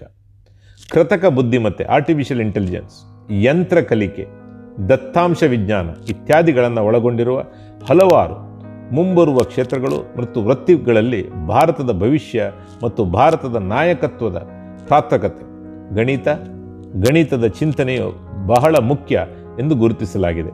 ಹೀಗಾಗಿ ಗಣಿತ ಮತ್ತು ಗಣನಾ ಚಿಂತನೆ, ಗಣಿತದ ಚಿಂತನೆಯನ್ನು ಹೆಚ್ಚು ಆಹ್ಲಾದಿಸಬಹುದು ಮತ್ತು ಆಕರ್ಷಕವಾಗಿ ಮಾಡುವ ಪದಬಂಧಗಳು ಮತ್ತು ಆಟಗಳ ನಿಯಮಿತ ಬಳಕೆ ಸೇರಿದಂತೆ ವಿವಿಧ ನವೀನ ವಿಧಾನಗಳ ಮೂಲಕ ಅಡಿಪಾಯದ ಹಂತದಿಂದ ಪ್ರಾರಂಭವಾಗುವ ಶಾಲಾ ಶಿಕ್ಷಣದಲ್ಲಿ ಹೆಚ್ಚಿನ ಒತ್ತನ್ನು ನೀಡಲಾಗುವುದು. ಕೋಡಿಂಗ್ ಒಳಗೊಂಡಂತೆ ಚಟುವಟಿಕೆಯನ್ನು ಮಧ್ಯ ಹಂತದಲ್ಲಿ ಮೀಡಿಯಂ ಸ್ಟೇಜ್ನಲ್ಲಿ ಪರಿಚಯಿಸಲಾಗುವುದು. ವೃತ್ತಿಪರ ತರಬೇತಿ. ಪ್ರತಿಯೊಬ್ಬ ವಿದ್ಯಾರ್ಥಿಯು 6ರಿಂದ 8ನೇ ತರಗತಿಯ ಸಮಯದಲ್ಲಿ ಒಂದು ಮೋಜಿನ ಕೋರ್ಸನ್ನು ತೆಗೆದುಕೊಳ್ಳುತ್ತಾನೆ. ಇದು ಮರಗೆಲಸ ಇರಬಹುದು, ವಿದ್ಯುತ್ ಕೆಲಸ ಇರಬಹುದು, ಲೋಹದ ಕೆಲಸ, ತೋಟಗಾರಿಕೆ, ಕುಂಬಾರಿಕೆ ಮುಂತಾದ ಪ್ರಮುಖ ವೃತ್ತಿಪರ ಕರಕುಶಲ ವಸ್ತುಗಳ ಮಾದರಿಯ ಸಮೀಕ್ಷೆ ಮತ್ತು ಅನುಭವವನ್ನು ನೀಡುತ್ತದೆ. ರಾಜ್ಯಗಳು ಮತ್ತು ಸ್ಥಳೀಯ ಸಮುದಾಯಗಳು ಇದನ್ನು ನಿರ್ಧರಿಸಬೇಕು. ಸ್ಥಳೀಯ ಕೌಶಲ್ಯಗಳಿಗೆ ಅಗತ್ಯವಿರುವಂಥ ವಿಷಯದಲ್ಲಿ ಇದು ಮ್ಯಾಪ್ ಮಾಡಬೇಕು. NCFSE 2020-21 ಚೌಕಟ್ಟನ್ನು ರೂಪಿಸುವಾಗ 6ರಿಂದ 8ನೇ ಶ್ರೇಣಿಗಳಿಗೆ ಅಭ್ಯಾಸ ಆಧಾರಿತ ಪಠ್ಯಕ್ರಮವನ್ನು NCERT ಸೂಕ್ತವಾಗಿ ವಿನ್ಯಾಸಗೊಳಿಸುತ್ತದೆ. 6ರಿಂದ 8ನೇ ತರಗತಿಯ ಸಮಯದಲ್ಲಿ ಎಲ್ಲ ವಿದ್ಯಾರ್ಥಿಗಳು 10 ದಿನ ಬ್ಯಾಗ್ಲೆಸ್ ಅವಧಿಯನ್ನು ಭಾಗವಹಿಸುತ್ತಾರೆ. ಅಲ್ಲಿ ಅವರು ಸ್ಥಳೀಯ ವೃತ್ತಿಪರ ತಜ್ಞರಾದ ಬಡಗಿಗಳು, ತೋಟಗಾರರು, ಕುಂಬಾರರು, ಕಲಾವಿದರು ಮುಂತಾದವರೊಂದಿಗೆ ತರಬೇತಿಯನ್ನು ಕೂಡ ಪಡೆದುಕೊಳ್ಳುತ್ತಾರೆ. ವೃತ್ತಿಪರ ವಿಷಯಗಳನ್ನು ಕಲಿಯಲು ಇದೇ ರೀತಿಯ ಇಂಟರ್ನ್ಶಿಪ್ ಅವಕಾಶಗಳು ವಿದ್ಯಾರ್ಥಿಗಳಿಗೆ ಲಭ್ಯವಾಗಬಹುದು. ರಜಾದಿನಗಳು ಸೇರಿದಂತೆ 6ರಿಂದ 12 ಶ್ರೇಣಿಗಳನ್ನು ಇದು ಹೊಂದಿರುತ್ತದೆ. ಆನ್ಲೈನ್ ಮೋಡ್ ಮೂಲಕ ವೃತ್ತಿಪರ ಕೋರ್ಸುಗಳನ್ನು ಸಹ ಲಭ್ಯಗೊಳಿಸಲಾಗುವುದು. ಕಲೆ, ರಸಪ್ರಶ್ನೆಗಳು, ಕ್ರೀಡೆಗಳು ಮತ್ತು ವೃತ್ತಿಪರ ಕರಕುಶಲ ವಸ್ತುಗಳನ್ನು ಒಳಗೊಂಡು ವಿವಿಧ ರೀತಿಯ ಪುಷ್ಟೀಕರಣ ಚಟುವಟಿಕೆಗಳಿಗೆ ವರ್ಷವಿಡೀ ಬ್ಯಾಗ್ಲೆಸ್ ದಿನಗಳನ್ನು ಕೂಡ ಪ್ರೋತ್ಸಾಹಿಸಲಾಗುತ್ತದೆ. ಐತಿಹಾಸಿಕ, ಸಾಂಸ್ಕೃತಿಕ ಮತ್ತು ಪ್ರವಾಸಿ ಪ್ರಾಮುಖ್ಯತೆಯ ಸ್ಥಳಗಳು, ಸ್ಮಾರಕಗಳಿಗೆ ಭೇಟಿ ನೀಡುವುದು, ಸ್ಥಳೀಯ ಕಲಾವಿದರು ಮತ್ತು ಕುಶಲಕರ್ಮಿಗಳನ್ನು ಭೇಟಿ ಮಾಡುವುದು ಮತ್ತು ಅವರ ಗ್ರಾಮ, ತಹಶೀಲ್ದಾರ್, ಜಿಲ್ಲೆ, ರಾಜ್ಯದ ಉನ್ನತ ಶಿಕ್ಷಣ ಸಂಸ್ಥೆಗಳಿಗೆ ಭೇಟಿ ನೀಡುವ ಮೂಲಕ ಮಕ್ಕಳಿಗೆ ಶಾಲೆಯ ಹೊರಗಿನ ಚಟುವಟಿಕೆಗಳಿಗೆ ಆವರ್ತಕ ಮಾನ್ಯತೆ ನೀಡಲಾಗುವುದು. ಭಾರತದ ಜ್ಞಾನ.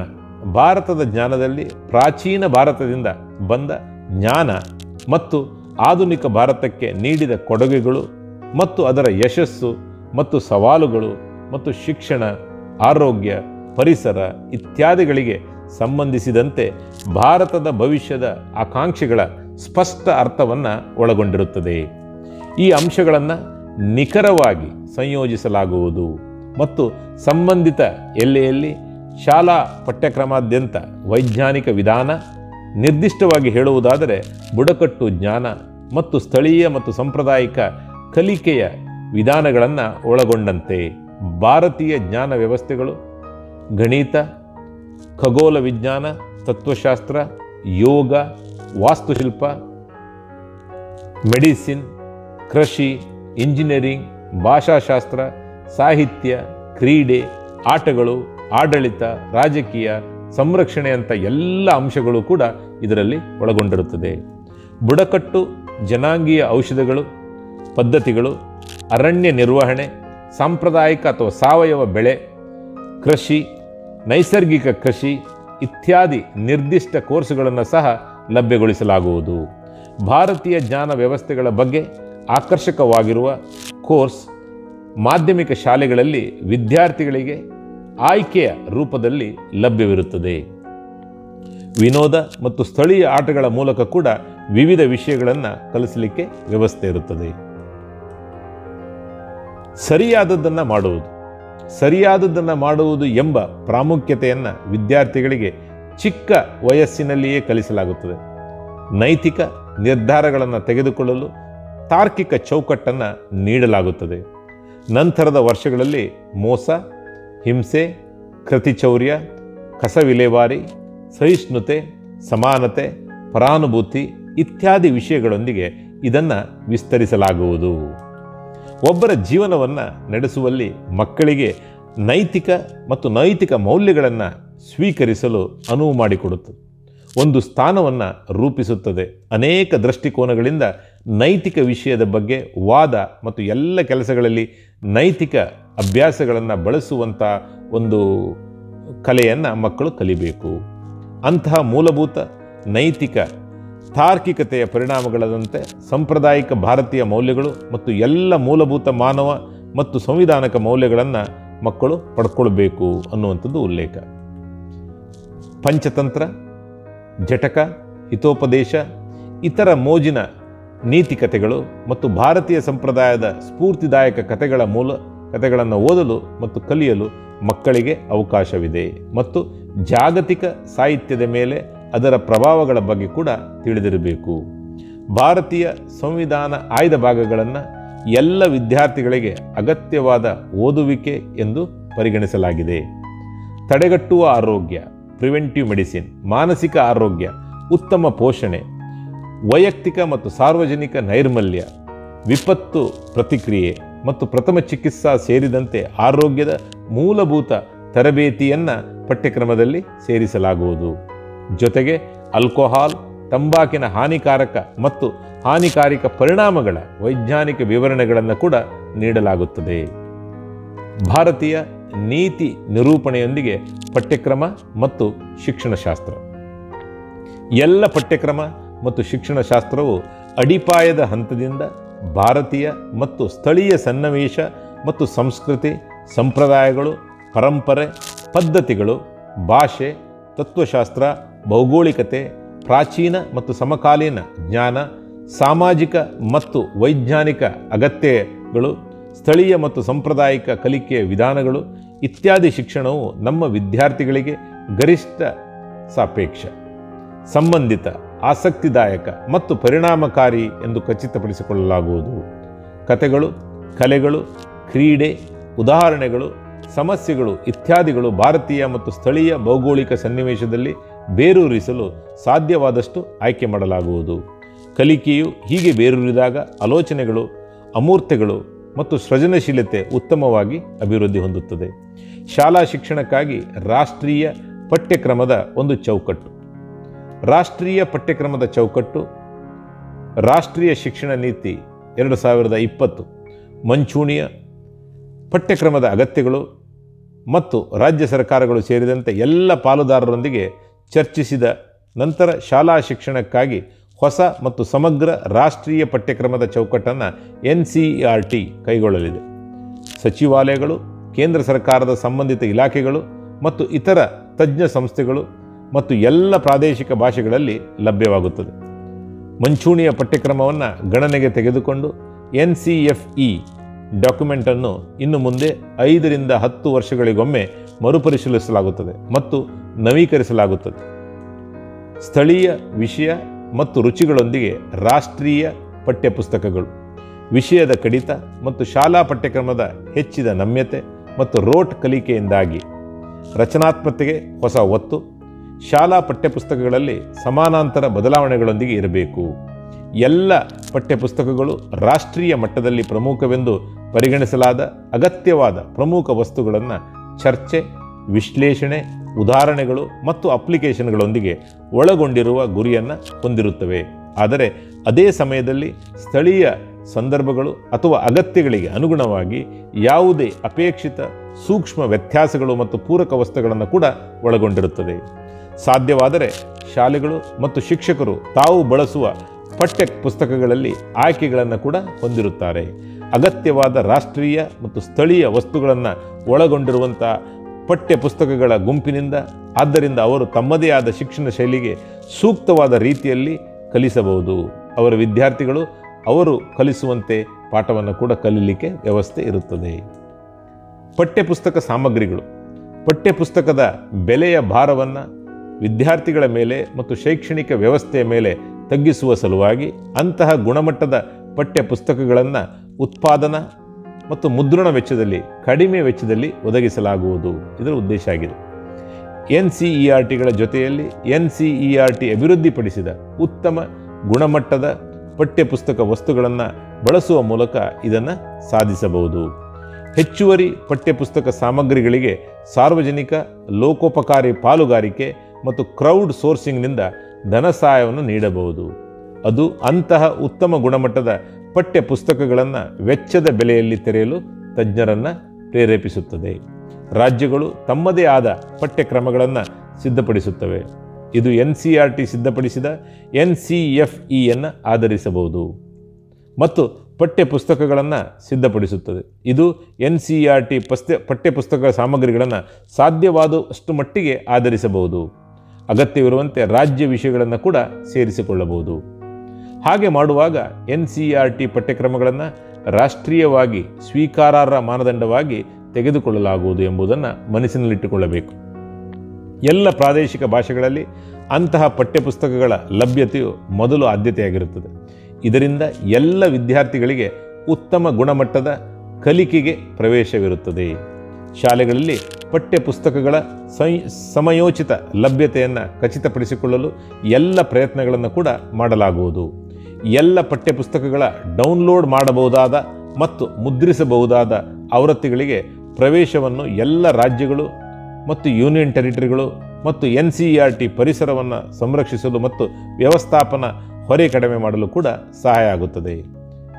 ವಿದ್ಯಾರ್ಥಿಗಳ ಅಭಿವೃದ್ಧಿಗೆ ಮೌಲ್ಯಮಾಪನವನ್ನು ಪರಿವರ್ತಿಸುವಂಥದ್ದು. ಪ್ರಾಥಮಿಕವಾಗಿ ಕಂಠಪಾಠ ಕೌಶಲ್ಯಗಳನ್ನು ಹೆಚ್ಚು ನಿಯಮಿತ ಮತ್ತು ರಚನಾತ್ಮಕವಾದ ಒಂದಕ್ಕೆ ಬದಲಾಯಿಸಲಾಗುವುದು. ಮೌಲ್ಯಮಾಪನವು ಹೆಚ್ಚು ಸಾಮರ್ಥ್ಯ ಆಧಾರಿತವಾಗಿರಬೇಕು ಮತ್ತು ವಿದ್ಯಾರ್ಥಿಗಳಿಗೆ ಕಲಿಕೆ ಮತ್ತು ಅಭಿವೃದ್ಧಿಯನ್ನು ಉತ್ತೇಜಿಸಬೇಕು ಮತ್ತು ವಿಶ್ಲೇಷಣೆ, ವಿಮರ್ಶಾತ್ಮಕ ಚಿಂತನೆ ಮತ್ತು ಪರಿಕಲ್ಪನಾ ಸ್ಪಷ್ಟತೆಯಂತಹ ಉನ್ನತ ಕ್ರಮಾಂಕದ ಕೌಶಲ್ಯಗಳನ್ನು ಪರೀಕ್ಷಿಸುತ್ತದೆ. ಮೌಲ್ಯಮಾಪನದ ಪ್ರಾಥಮಿಕ ಉದ್ದೇಶ ನಿಜಕ್ಕೂ ಕಲಿಕೆಯಾಗಿರುತ್ತದೆ.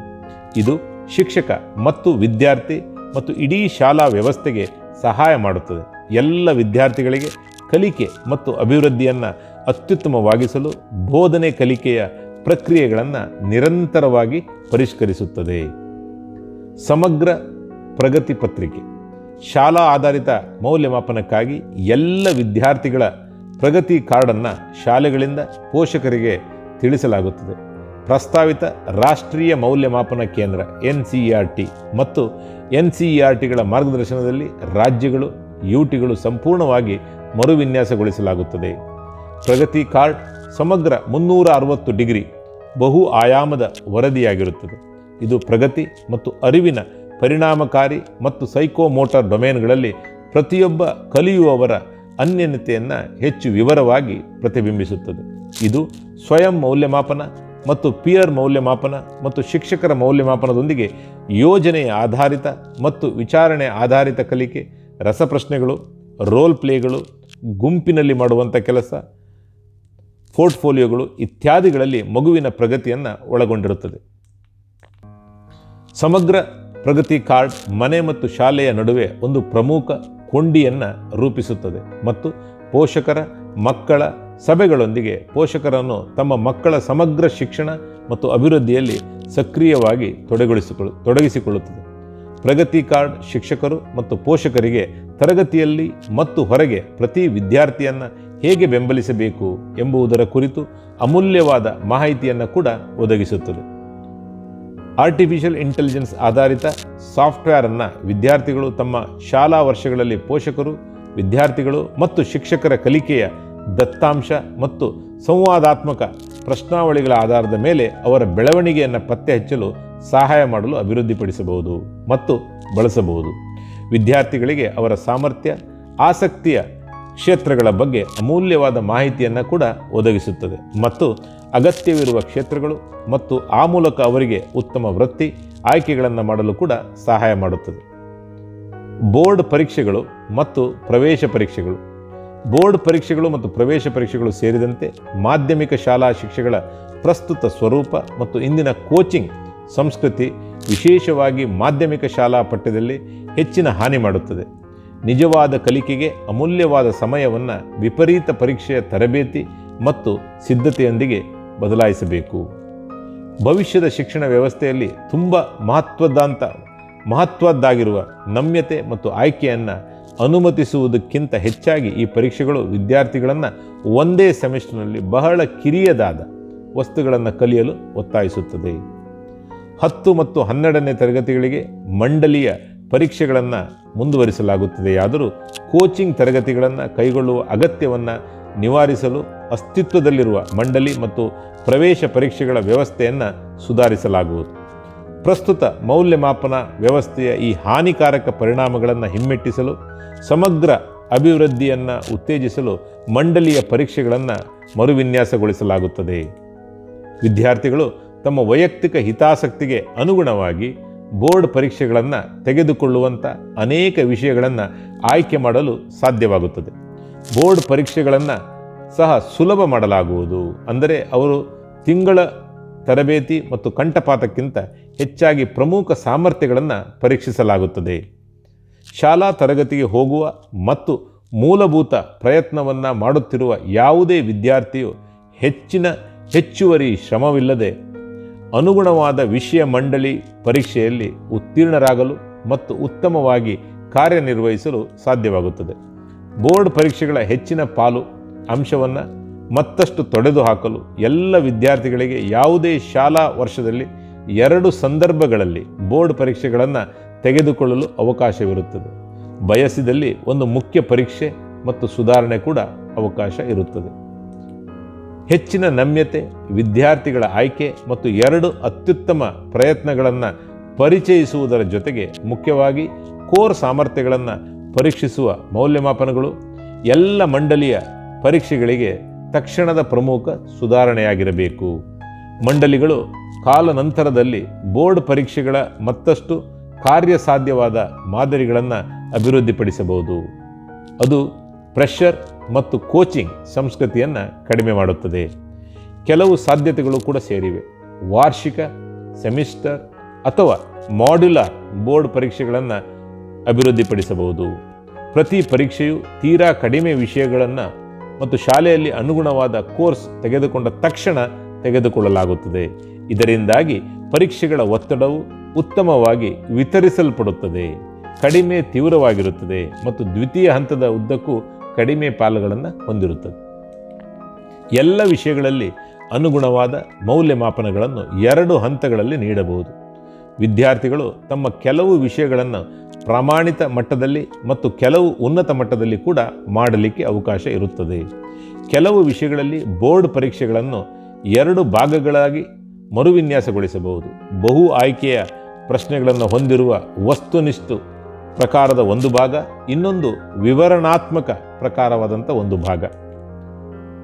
ಮೇಲಿನ ಎಲ್ಲದಕ್ಕೂ ಸಂಬಂಧಿಸಿದಂತೆ NCERTಗಳು, ಮಂಡಳಿಗಳ ಮೌಲ್ಯಮಾಪನ ಮಂಡಳಿಗಳು, ಪ್ರಸ್ತಾವಿತ ಹೊಸ ರಾಷ್ಟ್ರೀಯ ಮೌಲ್ಯಮಾಪನ ಕೇಂದ್ರ ಇತ್ಯಾದಿ ಪ್ರಮುಖ ಪಾಲುದಾರರೊಂದಿಗೆ ಸಮಾಲೋಚಿಸಿ NCERTಯಿಂದ ಮಾರ್ಗಸೂಚಿಗಳನ್ನು ಸಿದ್ಧಪಡಿಸಲಾಗುತ್ತದೆ ಮತ್ತು ಶಿಕ್ಷಕರು ಕೂಡ ಇದರಲ್ಲಿ ಒಳಗೊಂಡಿರುತ್ತಾರೆ.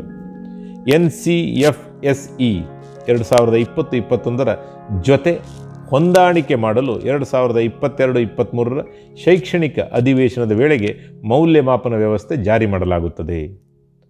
3, 5 ಮತ್ತು 8ನೇ ತರಗತಿಗಳಲ್ಲಿ ಶಾಲಾ ಪರೀಕ್ಷೆ ಶಾಲಾ ವರ್ಷದುದ್ದಕ್ಕೂ ಪ್ರಗತಿಯನ್ನು ಪತ್ತೆ ಹಚ್ಚಲು ಮತ್ತು 10 ಮತ್ತು 12ನೇ ತರಗತಿಯ ಕೊನೆಯಲ್ಲಿ ಮಾತ್ರವಲ್ಲ, ವಿದ್ಯಾರ್ಥಿಗಳು, ಪೋಷಕರು, ಶಿಕ್ಷಕರು, ಪ್ರಾಂಶುಪಾಲರು ಮತ್ತು ಶಾಲೆಗಳಿಗೆ ಸುಧಾರಣೆಗಳನ್ನು ಯೋಜಿಸುವಲ್ಲಿ ಮತ್ತು ಬೋಧನಾ ಕಲಿಕೆಯ ಪ್ರಕ್ರಿಯೆಗಳಲ್ಲಿ ಸಂಪೂರ್ಣ ಶಾಲಾ ವ್ಯವಸ್ಥೆಯ ಅನುಕೂಲಕ್ಕಾಗಿ ಎಲ್ಲ ವಿದ್ಯಾರ್ಥಿಗಳು 3, 5 ಮತ್ತು 8ನೇ ತರಗತಿಗಳಲ್ಲಿ ಶಾಲಾ ಪರೀಕ್ಷೆಗಳನ್ನು ತೆಗೆದುಕೊಳ್ಳಬೇಕು. ಅದನ್ನು ಸೂಕ್ತ ಪ್ರಾಧಿಕಾರವೇ ನಡೆಸಬೇಕು ಅನ್ನುವಂಥದ್ದು ಉಲ್ಲೇಖ. ಕಂಠಪಾಠ ಮಾಡುವ ಬದಲು ಈ ಪರೀಕ್ಷೆಗಳು ಮೂಲ ಕಲಿಕೆಯ ಫಲಿತಾಂಶಗಳ ಸಾಧನೆಯನ್ನು ಪರೀಕ್ಷಿಸುತ್ತವೆ. ರಾಷ್ಟ್ರೀಯ ಮತ್ತು ಸ್ಥಳೀಯ ಪಠ್ಯಕ್ರಮದ ಮೂಲಕ ಪರಿಕಲ್ಪನೆಗಳು ಮತ್ತು ಜ್ಞಾನದ ಮೌಲ್ಯಮಾಪನದ ಮೂಲಕ ಸಂಬಂಧಿತ ಉನ್ನತ ಕ್ರಮಾಂಕದ ಕೌಶಲ್ಯಗಳು ಮತ್ತು ನೈಜ ಜೀವನದ ಸಂದರ್ಭಗಳಲ್ಲಿ ಜ್ಞಾನದ ಅನ್ವಯದ ಜೊತೆಗೆ ಇದನ್ನು ಮಾಡಬೇಕು. 3ನೇ ತರಗತಿಯ ಪರೀಕ್ಷೆಯು ನಿರ್ದಿಷ್ಟವಾಗಿ ಮೂಲಭೂತ ಸಾಕ್ಷರತೆ, ಸಂಖ್ಯಾಶಾಸ್ತ್ರ ಮತ್ತು ಇತರ ಅಡಿಪಾಯ ಕೌಶಲ್ಯಗಳನ್ನು ಕೂಡ ಪರೀಕ್ಷಿಸುತ್ತದೆ. ಶಾಲಾ ಪರೀಕ್ಷೆಗಳ ಫಲಿತಾಂಶಗಳನ್ನು ಶಾಲಾ ಶಿಕ್ಷಣ ವ್ಯವಸ್ಥೆಯ ಅಭಿವೃದ್ಧಿ ಉದ್ದೇಶಗಳಿಗಾಗಿ ಮಾತ್ರ ಬಳಸಲಾಗುತ್ತದೆ. ಅವುಗಳು ಒಟ್ಟಾರೆ ವಿದ್ಯಾರ್ಥಿ ಫಲಿತಾಂಶಗಳ ಶಾಲೆಗಳು ಸಾರ್ವಜನಿಕವಾಗಿ ಬಹಿರಂಗಪಡಿಸುವುದು ಅನಾಮಧೇಯವಾಗಿ ಮತ್ತು ಶಾಲಾ ವ್ಯವಸ್ಥೆಯ ನಿರಂತರ ಮೇಲ್ವಿಚಾರಣೆ ಮತ್ತು ಸುಧಾರಣೆಗೆ ಸೇರಿದಂತೆ ಇದನ್ನು ಬಳಸಿಕೊಳ್ಳಬಹುದು. PARAKH performance assessment, review and analysis of knowledge for holistic development MHRDಯ ಅಡಿಯಲ್ಲಿ ಪ್ರಮಾಣಿತ ಸೆಟ್ಟಿಂಗ್ ವ್ಯವಸ್ಥೆಯಾಗಿ ಫರಕ್ ಕಾರ್ಯಕ್ಷಮತೆ ಮೌಲ್ಯಮಾಪನ, ವಿಮರ್ಶೆ ಮತ್ತು ಸಮಗ್ರ ವಿಶ್ಲೇಷಣೆಗಾಗಿ ಜ್ಞಾನದ ವಿಶ್ಲೇಷಣೆ ಎಂಬ ರಾಷ್ಟ್ರೀಯ ಮೌಲ್ಯಮಾಪನ ಕೇಂದ್ರವನ್ನು ಸ್ಥಾಪಿಸಲು ಉದ್ದೇಶಿಸಲಾಗಿದೆ. ಇದು ವಿದ್ಯಾರ್ಥಿಗಳಿಗೆ ಮಾನದಂಡಗಳು ಮತ್ತು ಮಾರ್ಗಸೂಚಿಗಳನ್ನು ನಿಗದಿಪಡಿಸಲು ಮೂಲ ಉದ್ದೇಶಗಳನ್ನು ಪೂರೈಸುತ್ತದೆ. ಭಾರತದ ಎಲ್ಲ ಮಾನ್ಯತೆ ಪಡೆದ ಶಾಲಾ ಮಂಡಳಿಗಳಿಗೆ ಮೌಲ್ಯಮಾಪನ, ರಾಜ್ಯ ಸಾಧನೆ ಸಮೀಕ್ಷೆಗೆ ಮಾರ್ಗದರ್ಶನ ನೀಡುವುದು ಮತ್ತು ರಾಷ್ಟ್ರೀಯ ಸಾಧನೆ ಸಮೀಕ್ಷೆ ಕೈಗೊಳ್ಳುವುದು, ದೇಶದಲ್ಲಿ ಕಲಿಕೆಯ ಫಲಿತಾಂಶಗಳ ಸಾಧನೆಯನ್ನು ಮೇಲ್ವಿಚಾರಣೆ ಮಾಡಲಾಗುವುದು ಮತ್ತು ಶಾಲಾ ಮಂಡಳಿಗಳು ತಮ್ಮ ಮೌಲ್ಯಮಾಪನ ಮಾದರಿಗಳನ್ನು ಬದಲಾಯಿಸಲು ಪ್ರೋತ್ಸಾಹಿಸುವುದು ಮತ್ತು ಸಹಾಯ ಮಾಡುವುದು ಈ ನೀತಿಯ ಉದ್ದೇಶಿತ ಉದ್ದೇಶಗಳಿಗೆ ಅನುಗುಣವಾಗಿ 21ನೇ ಶತಮಾನದ ಕೌಶಲ್ಯ ಅಗತ್ಯತೆಗಳನ್ನು ಪೂರೈಸುವುದು ಇದರ ಗುರಿಯಾಗಿದೆ. ಈ ಕೇಂದ್ರವು ಹೊಸ ಮೌಲ್ಯಮಾಪನ ಮಾದರಿಗಳು ಮತ್ತು ಇತ್ತೀಚಿನ ಸಂಶೋಧನೆಗಳ ಬಗ್ಗೆ ಶಾಲಾ ಮಂಡಳಿಗಳಿಗೆ ಸಲಹೆ ನೀಡುತ್ತದೆ. ಶಾಲಾ ಮಂಡಳಿಗಳ ನಡುವಿನ ಸಹಯೋಗವನ್ನು ಕೂಡ ಉತ್ತೇಜಿಸುತ್ತದೆ. ಇದು ಶಾಲಾ ಮಂಡಳಿಗಳಲ್ಲಿ ಉತ್ತಮ ಅಭ್ಯಾಸಗಳನ್ನು ಹಂಚಿಕೊಳ್ಳಲು ಮತ್ತು ಎಲ್ಲ ಶಾಲಾ ಮಂಡಳಿಗಳಲ್ಲಿ ಕಲಿಯುವವರಲ್ಲಿ ಶೈಕ್ಷಣಿಕ ಮಾನದಂಡಗಳ ಸಮಾನತೆಯನ್ನು ಖಚಿತಪಡಿಸಿಕೊಳ್ಳಲು ಒಂದು ಸಾಧನವಾಗಿ ಪರಿಣಮಿಸುತ್ತದೆ. ನ್ಯಾಷನಲ್ ಟೆಸ್ಟಿಂಗ್ ಏಜೆನ್ಸಿ, ರಾಷ್ಟ್ರೀಯ ಪರೀಕ್ಷಾ ಸಂಸ್ಥೆ. ವಿಶ್ವವಿದ್ಯಾಲಯ ಪ್ರವೇಶ ಪರೀಕ್ಷೆಯ ತತ್ವಗಳು ಹೋಲುತ್ತವೆ. ರಾಷ್ಟ್ರೀಯ ಪರೀಕ್ಷಾ ಸಂಸ್ಥೆ ಉನ್ನತ ಗುಣಮಟ್ಟದ ಸಾಮಾನ್ಯ ಆಪ್ಟಿಟ್ಯೂಡ್ ಪರೀಕ್ಷೆಗಳನ್ನು ನೀಡಲು ಕೆಲಸ ಮಾಡುತ್ತದೆ. ಜೊತೆಗೆ ವಿಜ್ಞಾನ, ಮಾನವಿಕತೆ, ಭಾಷೆ, ಕಲೆ ಮತ್ತು ವೃತ್ತಿಪರ ವಿಷಯಗಳಲ್ಲಿ ವಿಶೇಷ ಸಾಮಾನ್ಯ ವಿಷಯ ಪರೀಕ್ಷೆಗಳನ್ನು ಪ್ರತಿ ವರ್ಷ 2 ಬಾರಿಯಾದರೂ ನೀಡುತ್ತದೆ. ಈ ಪರೀಕ್ಷೆಗಳು ಪರಿಕಲ್ಪನಾ ತಿಳುವಳಿಕೆ ಮತ್ತು ಜ್ಞಾನಗಳನ್ನು ಅನ್ವಯಿಸುವ ಸಾಮರ್ಥ್ಯಗಳನ್ನು ಪರೀಕ್ಷಿಸುತ್ತವೆ ಮತ್ತು ಈ ಪರೀಕ್ಷೆಗಳಿಗೆ ಕೋಚಿಂಗ್ ತೆಗೆದುಕೊಳ್ಳುವ ಅಗತ್ಯವನ್ನು ತೆಗೆದುಹಾಕುವ ಗುರಿಯನ್ನು ಹೊಂದಿರುತ್ತದೆ. ಪರೀಕ್ಷೆಯನ್ನು ತೆಗೆದುಕೊಳ್ಳಲು ವಿದ್ಯಾರ್ಥಿಗಳಿಗೆ ವಿಷಯವನ್ನು ಆಯ್ಕೆ ಮಾಡಲು ಸಾಧ್ಯವಾಗುತ್ತದೆ ಮತ್ತು ಪ್ರತಿ ವಿಶ್ವವಿದ್ಯಾನಿಲಯವು ಪ್ರತಿ ವಿದ್ಯಾರ್ಥಿಯ ವೈಯಕ್ತಿಕ ವಿಷಯ ಪೋರ್ಟ್ಫೋಲಿಯೋವನ್ನು ನೋಡಲು ಸಾಧ್ಯವಾಗುತ್ತದೆ ಮತ್ತು ವೈಯಕ್ತಿಕ ಆಸಕ್ತಿಗಳು ಮತ್ತು ಪ್ರತಿಭೆಗಳ ಆಧಾರದ ಮೇಲೆ ವಿದ್ಯಾರ್ಥಿಗಳನ್ನು ತಮ್ಮ ಕಾರ್ಯಕ್ಕೆ ಸೇರಿಸಿಕೊಳ್ಳಲಾಗುತ್ತದೆ. ಉನ್ನತ ಶಿಕ್ಷಣ ಸಂಸ್ಥೆಗಳಲ್ಲಿ ಪದವಿ ಪೂರ್ವ ಮತ್ತು ಪದವಿ ಪ್ರವೇಶ ಮತ್ತು ಫೆಲೋಶಿಪ್ಗಳಿಗೆ ಪ್ರವೇಶ ಪರೀಕ್ಷೆಗಳನ್ನು ನಡೆಸಲು NET ಪ್ರಧಾನ ತಜ್ಞ ಸ್ವಾಯತ್ತ ಪರೀಕ್ಷಾ ಸಂಸ್ಥೆಯಾಗಿ ಕಾರ್ಯನಿರ್ವಹಿಸಲಿದೆ. ನ್ಯಾಷನಲ್ ಟೆಸ್ಟಿಂಗ್ ಏಜೆನ್ಸಿ ಪರೀಕ್ಷಾ ಸೇವೆಗಳ ಉತ್ತಮ ಗುಣಮಟ್ಟ, ಶ್ರೇಣಿ ಮತ್ತು ನಮ್ಯತೆಯು ಹೆಚ್ಚಿನ ವಿಶ್ವವಿದ್ಯಾನಿಲಯಗಳಿಗೆ ಈ ಸಾಮಾನ್ಯ ಪ್ರವೇಶ ಪರೀಕ್ಷೆಗಳನ್ನು ಬಳಸಲು ಅನುವು ಮಾಡಿಕೊಡುತ್ತದೆ. ಪ್ರತಿಯೊಂದು 100 ವಿಶ್ವವಿದ್ಯಾನಿಲಯಗಳು ತಮ್ಮದೇ ಆದ ಪ್ರವೇಶ ಪರೀಕ್ಷೆಗಳನ್ನು ರೂಪಿಸಿಕೊಳ್ಳುವ ಬದಲು ಇದರಿಂದ ವಿದ್ಯಾರ್ಥಿಗಳು, ವಿಶ್ವವಿದ್ಯಾನಿಲಯಗಳು ಮತ್ತು ಕಾಲೇಜುಗಳ ಮೇಲಿನ ಭಾರವನ್ನು ತೀವ್ರವಾಗಿ ಕಡಿಮೆ ಮಾಡಲಾಗುತ್ತದೆ ಮತ್ತು ಸಂಪೂರ್ಣ ಶಿಕ್ಷಣ ವ್ಯವಸ್ಥೆ ಇದನ್ನು ಉಪಯೋಗಿಸಬಹುದು. ತಮ್ಮ ಪ್ರವೇಶಕ್ಕಾಗಿ NTA ಮೌಲ್ಯಮಾಪನಗಳನ್ನು ಬಳಸಲು ಇದನ್ನು ಪ್ರತ್ಯೇಕ ವಿಶ್ವವಿದ್ಯಾನಿಲಯಗಳು ಮತ್ತು ಕಾಲೇಜುಗಳಿಗೆ ಬಿಡಲಾಗಿದೆ. ವಿಶೇಷ ಪ್ರತಿಭಾನ್ವಿತ ವಿದ್ಯಾರ್ಥಿಗಳಿಗೆ ಬೆಂಬಲ. ಪ್ರತಿ ವಿದ್ಯಾರ್ಥಿಯಲ್ಲೂ ಸಹಜ ಪ್ರತಿಭೆಗಳಿವೆ. ಅದನ್ನು ಕಂಡುಹಿಡಿಯಬೇಕು, ಪೋಷಿಸಬೇಕು, ಬೆಳೆಸಬೇಕು ಮತ್ತು ಅಭಿವೃದ್ಧಿಪಡಿಸಬೇಕು. ಈ ಪ್ರತಿಭೆಗಳು ವಿಭಿನ್ನ ಆಸಕ್ತಿಗಳು, ನಿಲುವುಗಳು ಮತ್ತು ಸಾಮರ್ಥ್ಯಗಳ ರೂಪದಲ್ಲಿ ತಮ್ಮನ್ನು ತಾವು ವ್ಯಕ್ತಪಡಿಸಲು ಸಾಧ್ಯವಿದೆ. ನಿರ್ದಿಷ್ಟ ಕ್ಷೇತ್ರದಲ್ಲಿ ನಿರ್ದಿಷ್ಟವಾಗಿ ಬಲವಾದ ಆಸಕ್ತಿಗಳು ಮತ್ತು ಸಾಮರ್ಥ್ಯಗಳನ್ನು ತೋರಿಸುವ ವಿದ್ಯಾರ್ಥಿಗಳನ್ನು ಸಾಮಾನ್ಯ ಶಾಲಾ ಪಠ್ಯಕ್ರಮವನ್ನು ಮೀರಿ ಆ ಕ್ಷೇತ್ರವನ್ನು ಮುಂದುವರಿಸಲು ಪ್ರೋತ್ಸಾಹಿಸಬೇಕು. ಶಿಕ್ಷಕರ ಶಿಕ್ಷಣವು ಅಂತಹ ವಿದ್ಯಾರ್ಥಿ ಪ್ರತಿಭೆ ಮತ್ತು ಆಸಕ್ತಿಗಳನ್ನು ಗುರುತಿಸುವ ಮತ್ತು ಬೆಳೆಸುವ ವಿಧಾನಗಳನ್ನು ಒಳಗೊಂಡಿರುತ್ತದೆ. ಪ್ರತಿಭಾನ್ವಿತ ಮಕ್ಕಳ ಶಿಕ್ಷಣಕ್ಕಾಗಿ NCERT ಮತ್ತು ANSTE ಮಾರ್ಗಸೂಚಿಗಳನ್ನು ಅಭಿವೃದ್ಧಿಪಡಿಸುತ್ತದೆ. B.Ed ಕಾರ್ಯಕ್ರಮಗಳು ಪ್ರತಿಭಾನ್ವಿತ ಮಕ್ಕಳ ಶಿಕ್ಷಣದಲ್ಲಿ ವಿಶೇಷತೆಯನ್ನು ಕೂಡ ನೀಡಬಹುದು. ಶಿಕ್ಷಕರು ತರಗತಿಯಲ್ಲಿ ಪ್ರತಿಭೆಗಳನ್ನು ಹೊಂದಿರುವ ವಿದ್ಯಾರ್ಥಿಗಳಿಗೆ ಪೂರಕ ಪುಷ್ಟೀಕರಣ ವಸ್ತು ಮತ್ತು ಮಾರ್ಗದರ್ಶನ ಮತ್ತು ಪ್ರೋತ್ಸಾಹವನ್ನು ನೀಡುವ ಮೂಲಕ ಅವರನ್ನು ಪ್ರೋತ್ಸಾಹಿಸುವ ಗುರಿಯನ್ನು ಹೊಂದಿರುತ್ತಾರೆ. ವಿಷಯ ಕೇಂದ್ರಿತ ಮತ್ತು ಪ್ರಾಜೆಕ್ಟ್ ಆಧಾರಿತ ಕ್ಲಬ್ಗಳು ಮತ್ತು ವಲಯಗಳನ್ನು ಶಾಲೆಗಳು, ಶಾಲಾ ಸಂಕೀರ್ಣಗಳು, ಜಿಲ್ಲೆಗಳು ಮತ್ತು ಅದಕ್ಕೂ ಹೆಚ್ಚಿನ ಮಟ್ಟದಲ್ಲಿ ಪ್ರೋತ್ಸಾಹಿಸಲಾಗುತ್ತದೆ ಮತ್ತು ಬೆಂಬಲಿಸಲಾಗುತ್ತದೆ. ವಿಜ್ಞಾನ ವಲಯಗಳು, ಗಣಿತ ವಲಯಗಳು, ಸಂಗೀತ ಮತ್ತು ನೃತ್ಯ ಪ್ರದರ್ಶನ ವಲಯಗಳು, ಚೆಸ್ ವಲಯಗಳು, ಕವನ ವಲಯಗಳು, ಭಾಷಾ ವಲಯಗಳು, ನಾಟಕ ವಲಯಗಳು, ಚರ್ಚಾ ವಲಯಗಳು, ಕ್ರೀಡಾ ವಲಯಗಳು, ಪರಿಸರ ಕ್ಲಬ್ಗಳು, ಆರೋಗ್ಯ ಮತ್ತು ಯೋಗಕ್ಷೇಮ ಕ್ಲಬ್ಗಳು, ಯೋಗ ಕ್ಲಬ್ಗಳನ್ನು ರಚಿಸಲು ಪ್ರೋತ್ಸಾಹಿಸಲಾಗುವುದು. ಈ ಮಾರ್ಗದಲ್ಲಿ ವಿವಿಧ ವಿಷಯಗಳಲ್ಲಿ ಪ್ರೌಢಶಾಲಾ ವಿದ್ಯಾರ್ಥಿಗಳಿಗೆ ಉನ್ನತ ಗುಣಮಟ್ಟದ ರಾಷ್ಟ್ರೀಯ ವಸತಿ ಬೇಸಿಗೆ ಕಾರ್ಯಕ್ರಮಗಳನ್ನು ಸಹ ಪ್ರೋತ್ಸಾಹಿಸಲಾಗುವುದು. ಕಠಿಣ ಅರ್ಹತೆ ಆಧಾರದ ಮೇಲೆ ಸಮಾನ ಪ್ರವೇಶ ಪ್ರಕ್ರಿಯೆಯೊಂದಿಗೆ ಸಾಮಾಜಿಕ ಆರ್ಥಿಕವಾಗಿ ಸೇರಿದಂತೆ ದೇಶದಾದ್ಯಂತ ಅತ್ಯುತ್ತಮ ವಿದ್ಯಾರ್ಥಿಗಳು ಮತ್ತು ಶಿಕ್ಷಕರನ್ನು ಆಕರ್ಷಿಸಲು ಈ ಕ್ರಮವನ್ನು ಕೈಗೊಳ್ಳಲಾಗುವುದು. ದೇಶದಾದ್ಯಂತ ವಿವಿಧ ವಿಷಯಗಳಲ್ಲಿ ಒಲಿಂಪಿಯಾಡ್ಗಳು ಮತ್ತು ಸ್ಪರ್ಧೆಗಳನ್ನು ನಡೆಸಲಾಗುವುದು. ಶಾಲೆಯಿಂದ ಸ್ಥಳೀಯದಿಂದ ರಾಜ್ಯಕ್ಕೆ, ರಾಷ್ಟ್ರೀಯ ಮಟ್ಟಕ್ಕೆ ಸ್ಪಷ್ಟ ಸಮನ್ವಯ ಮತ್ತು ಪ್ರಗತಿಯೊಂದಿಗೆ ಎಲ್ಲ ವಿದ್ಯಾರ್ಥಿಗಳು ತಮ್ಮ ಅರ್ಹತೆ ಪಡೆದ ಎಲ್ಲ ಹಂತಗಳಲ್ಲಿ ಭಾಗವಹಿಸಬಹುದೆಂದು ಖಚಿತಪಡಿಸಿಕೊಳ್ಳಲಾಗುವುದು. ಇವುಗಳನ್ನು ಗ್ರಾಮೀಣ ಪ್ರದೇಶಗಳಲ್ಲಿ ಮತ್ತು ಪ್ರಾದೇಶಿಕ ಭಾಷೆಗಳಲ್ಲಿ ಲಭ್ಯವಾಗುವಂತೆ ಮಾಡಲು ಕೂಡ ಪ್ರಯತ್ನಿಸಲಾಗುವುದು.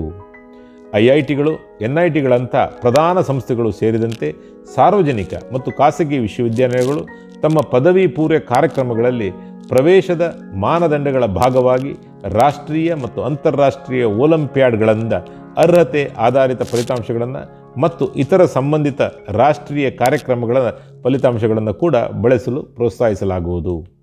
ಎಲ್ಲ ಮನೆಗಳು ಮತ್ತು ಅಥವಾ ಶಾಲೆಗಳಲ್ಲಿ ಇಂಟರ್ನೆಟ್ ಸಂಪರ್ಕಿತ ಸ್ಮಾರ್ಟ್ ಫೋನ್ಗಳು ಅಥವಾ ಟ್ಯಾಬ್ಲೆಟ್ಗಳು ಲಭ್ಯವಾದ ನಂತರ ರಸಪ್ರಶ್ನೆಗಳು, ಸ್ಪರ್ಧೆಗಳು, ಮೌಲ್ಯಮಾಪನಗಳು, ಪುಷ್ಟೀಕರಣ ಸಾಮಗ್ರಿಗಳು ಮತ್ತು ಹಂಚಿಕೆಯ ಆಸಕ್ತಿಗಳಿಗಾಗಿ ಆನ್ಲೈನ್ ಸಮುದಾಯಗಳನ್ನು ಹೊಂದಿರುವ ಆನ್ಲೈನ್ ಅಪ್ಲಿಕೇಶನ್ಗಳನ್ನು ಅಭಿವೃದ್ಧಿಪಡಿಸಲಾಗುತ್ತದೆ ಮತ್ತು ಮೇಲೆ ತಿಳಿಸಲಾದ ಎಲ್ಲ ಉಪಕ್ರಮಗಳನ್ನು ಹೆಚ್ಚಿಸಲು ಕೆಲಸ ಮಾಡುತ್ತದೆ. ಪೋಷಕರು ಮತ್ತು ಶಿಕ್ಷಕರ ಸೂಕ್ತ ಮೇಲ್ವಿಚಾರಣೆಯೊಂದಿಗೆ ವಿದ್ಯಾರ್ಥಿಗಳಿಗೆ ಗುಂಪುಗಳಿಗೆ ಚಟುವಟಿಕೆಗಳನ್ನು ನೀಡಲಾಗುತ್ತದೆ.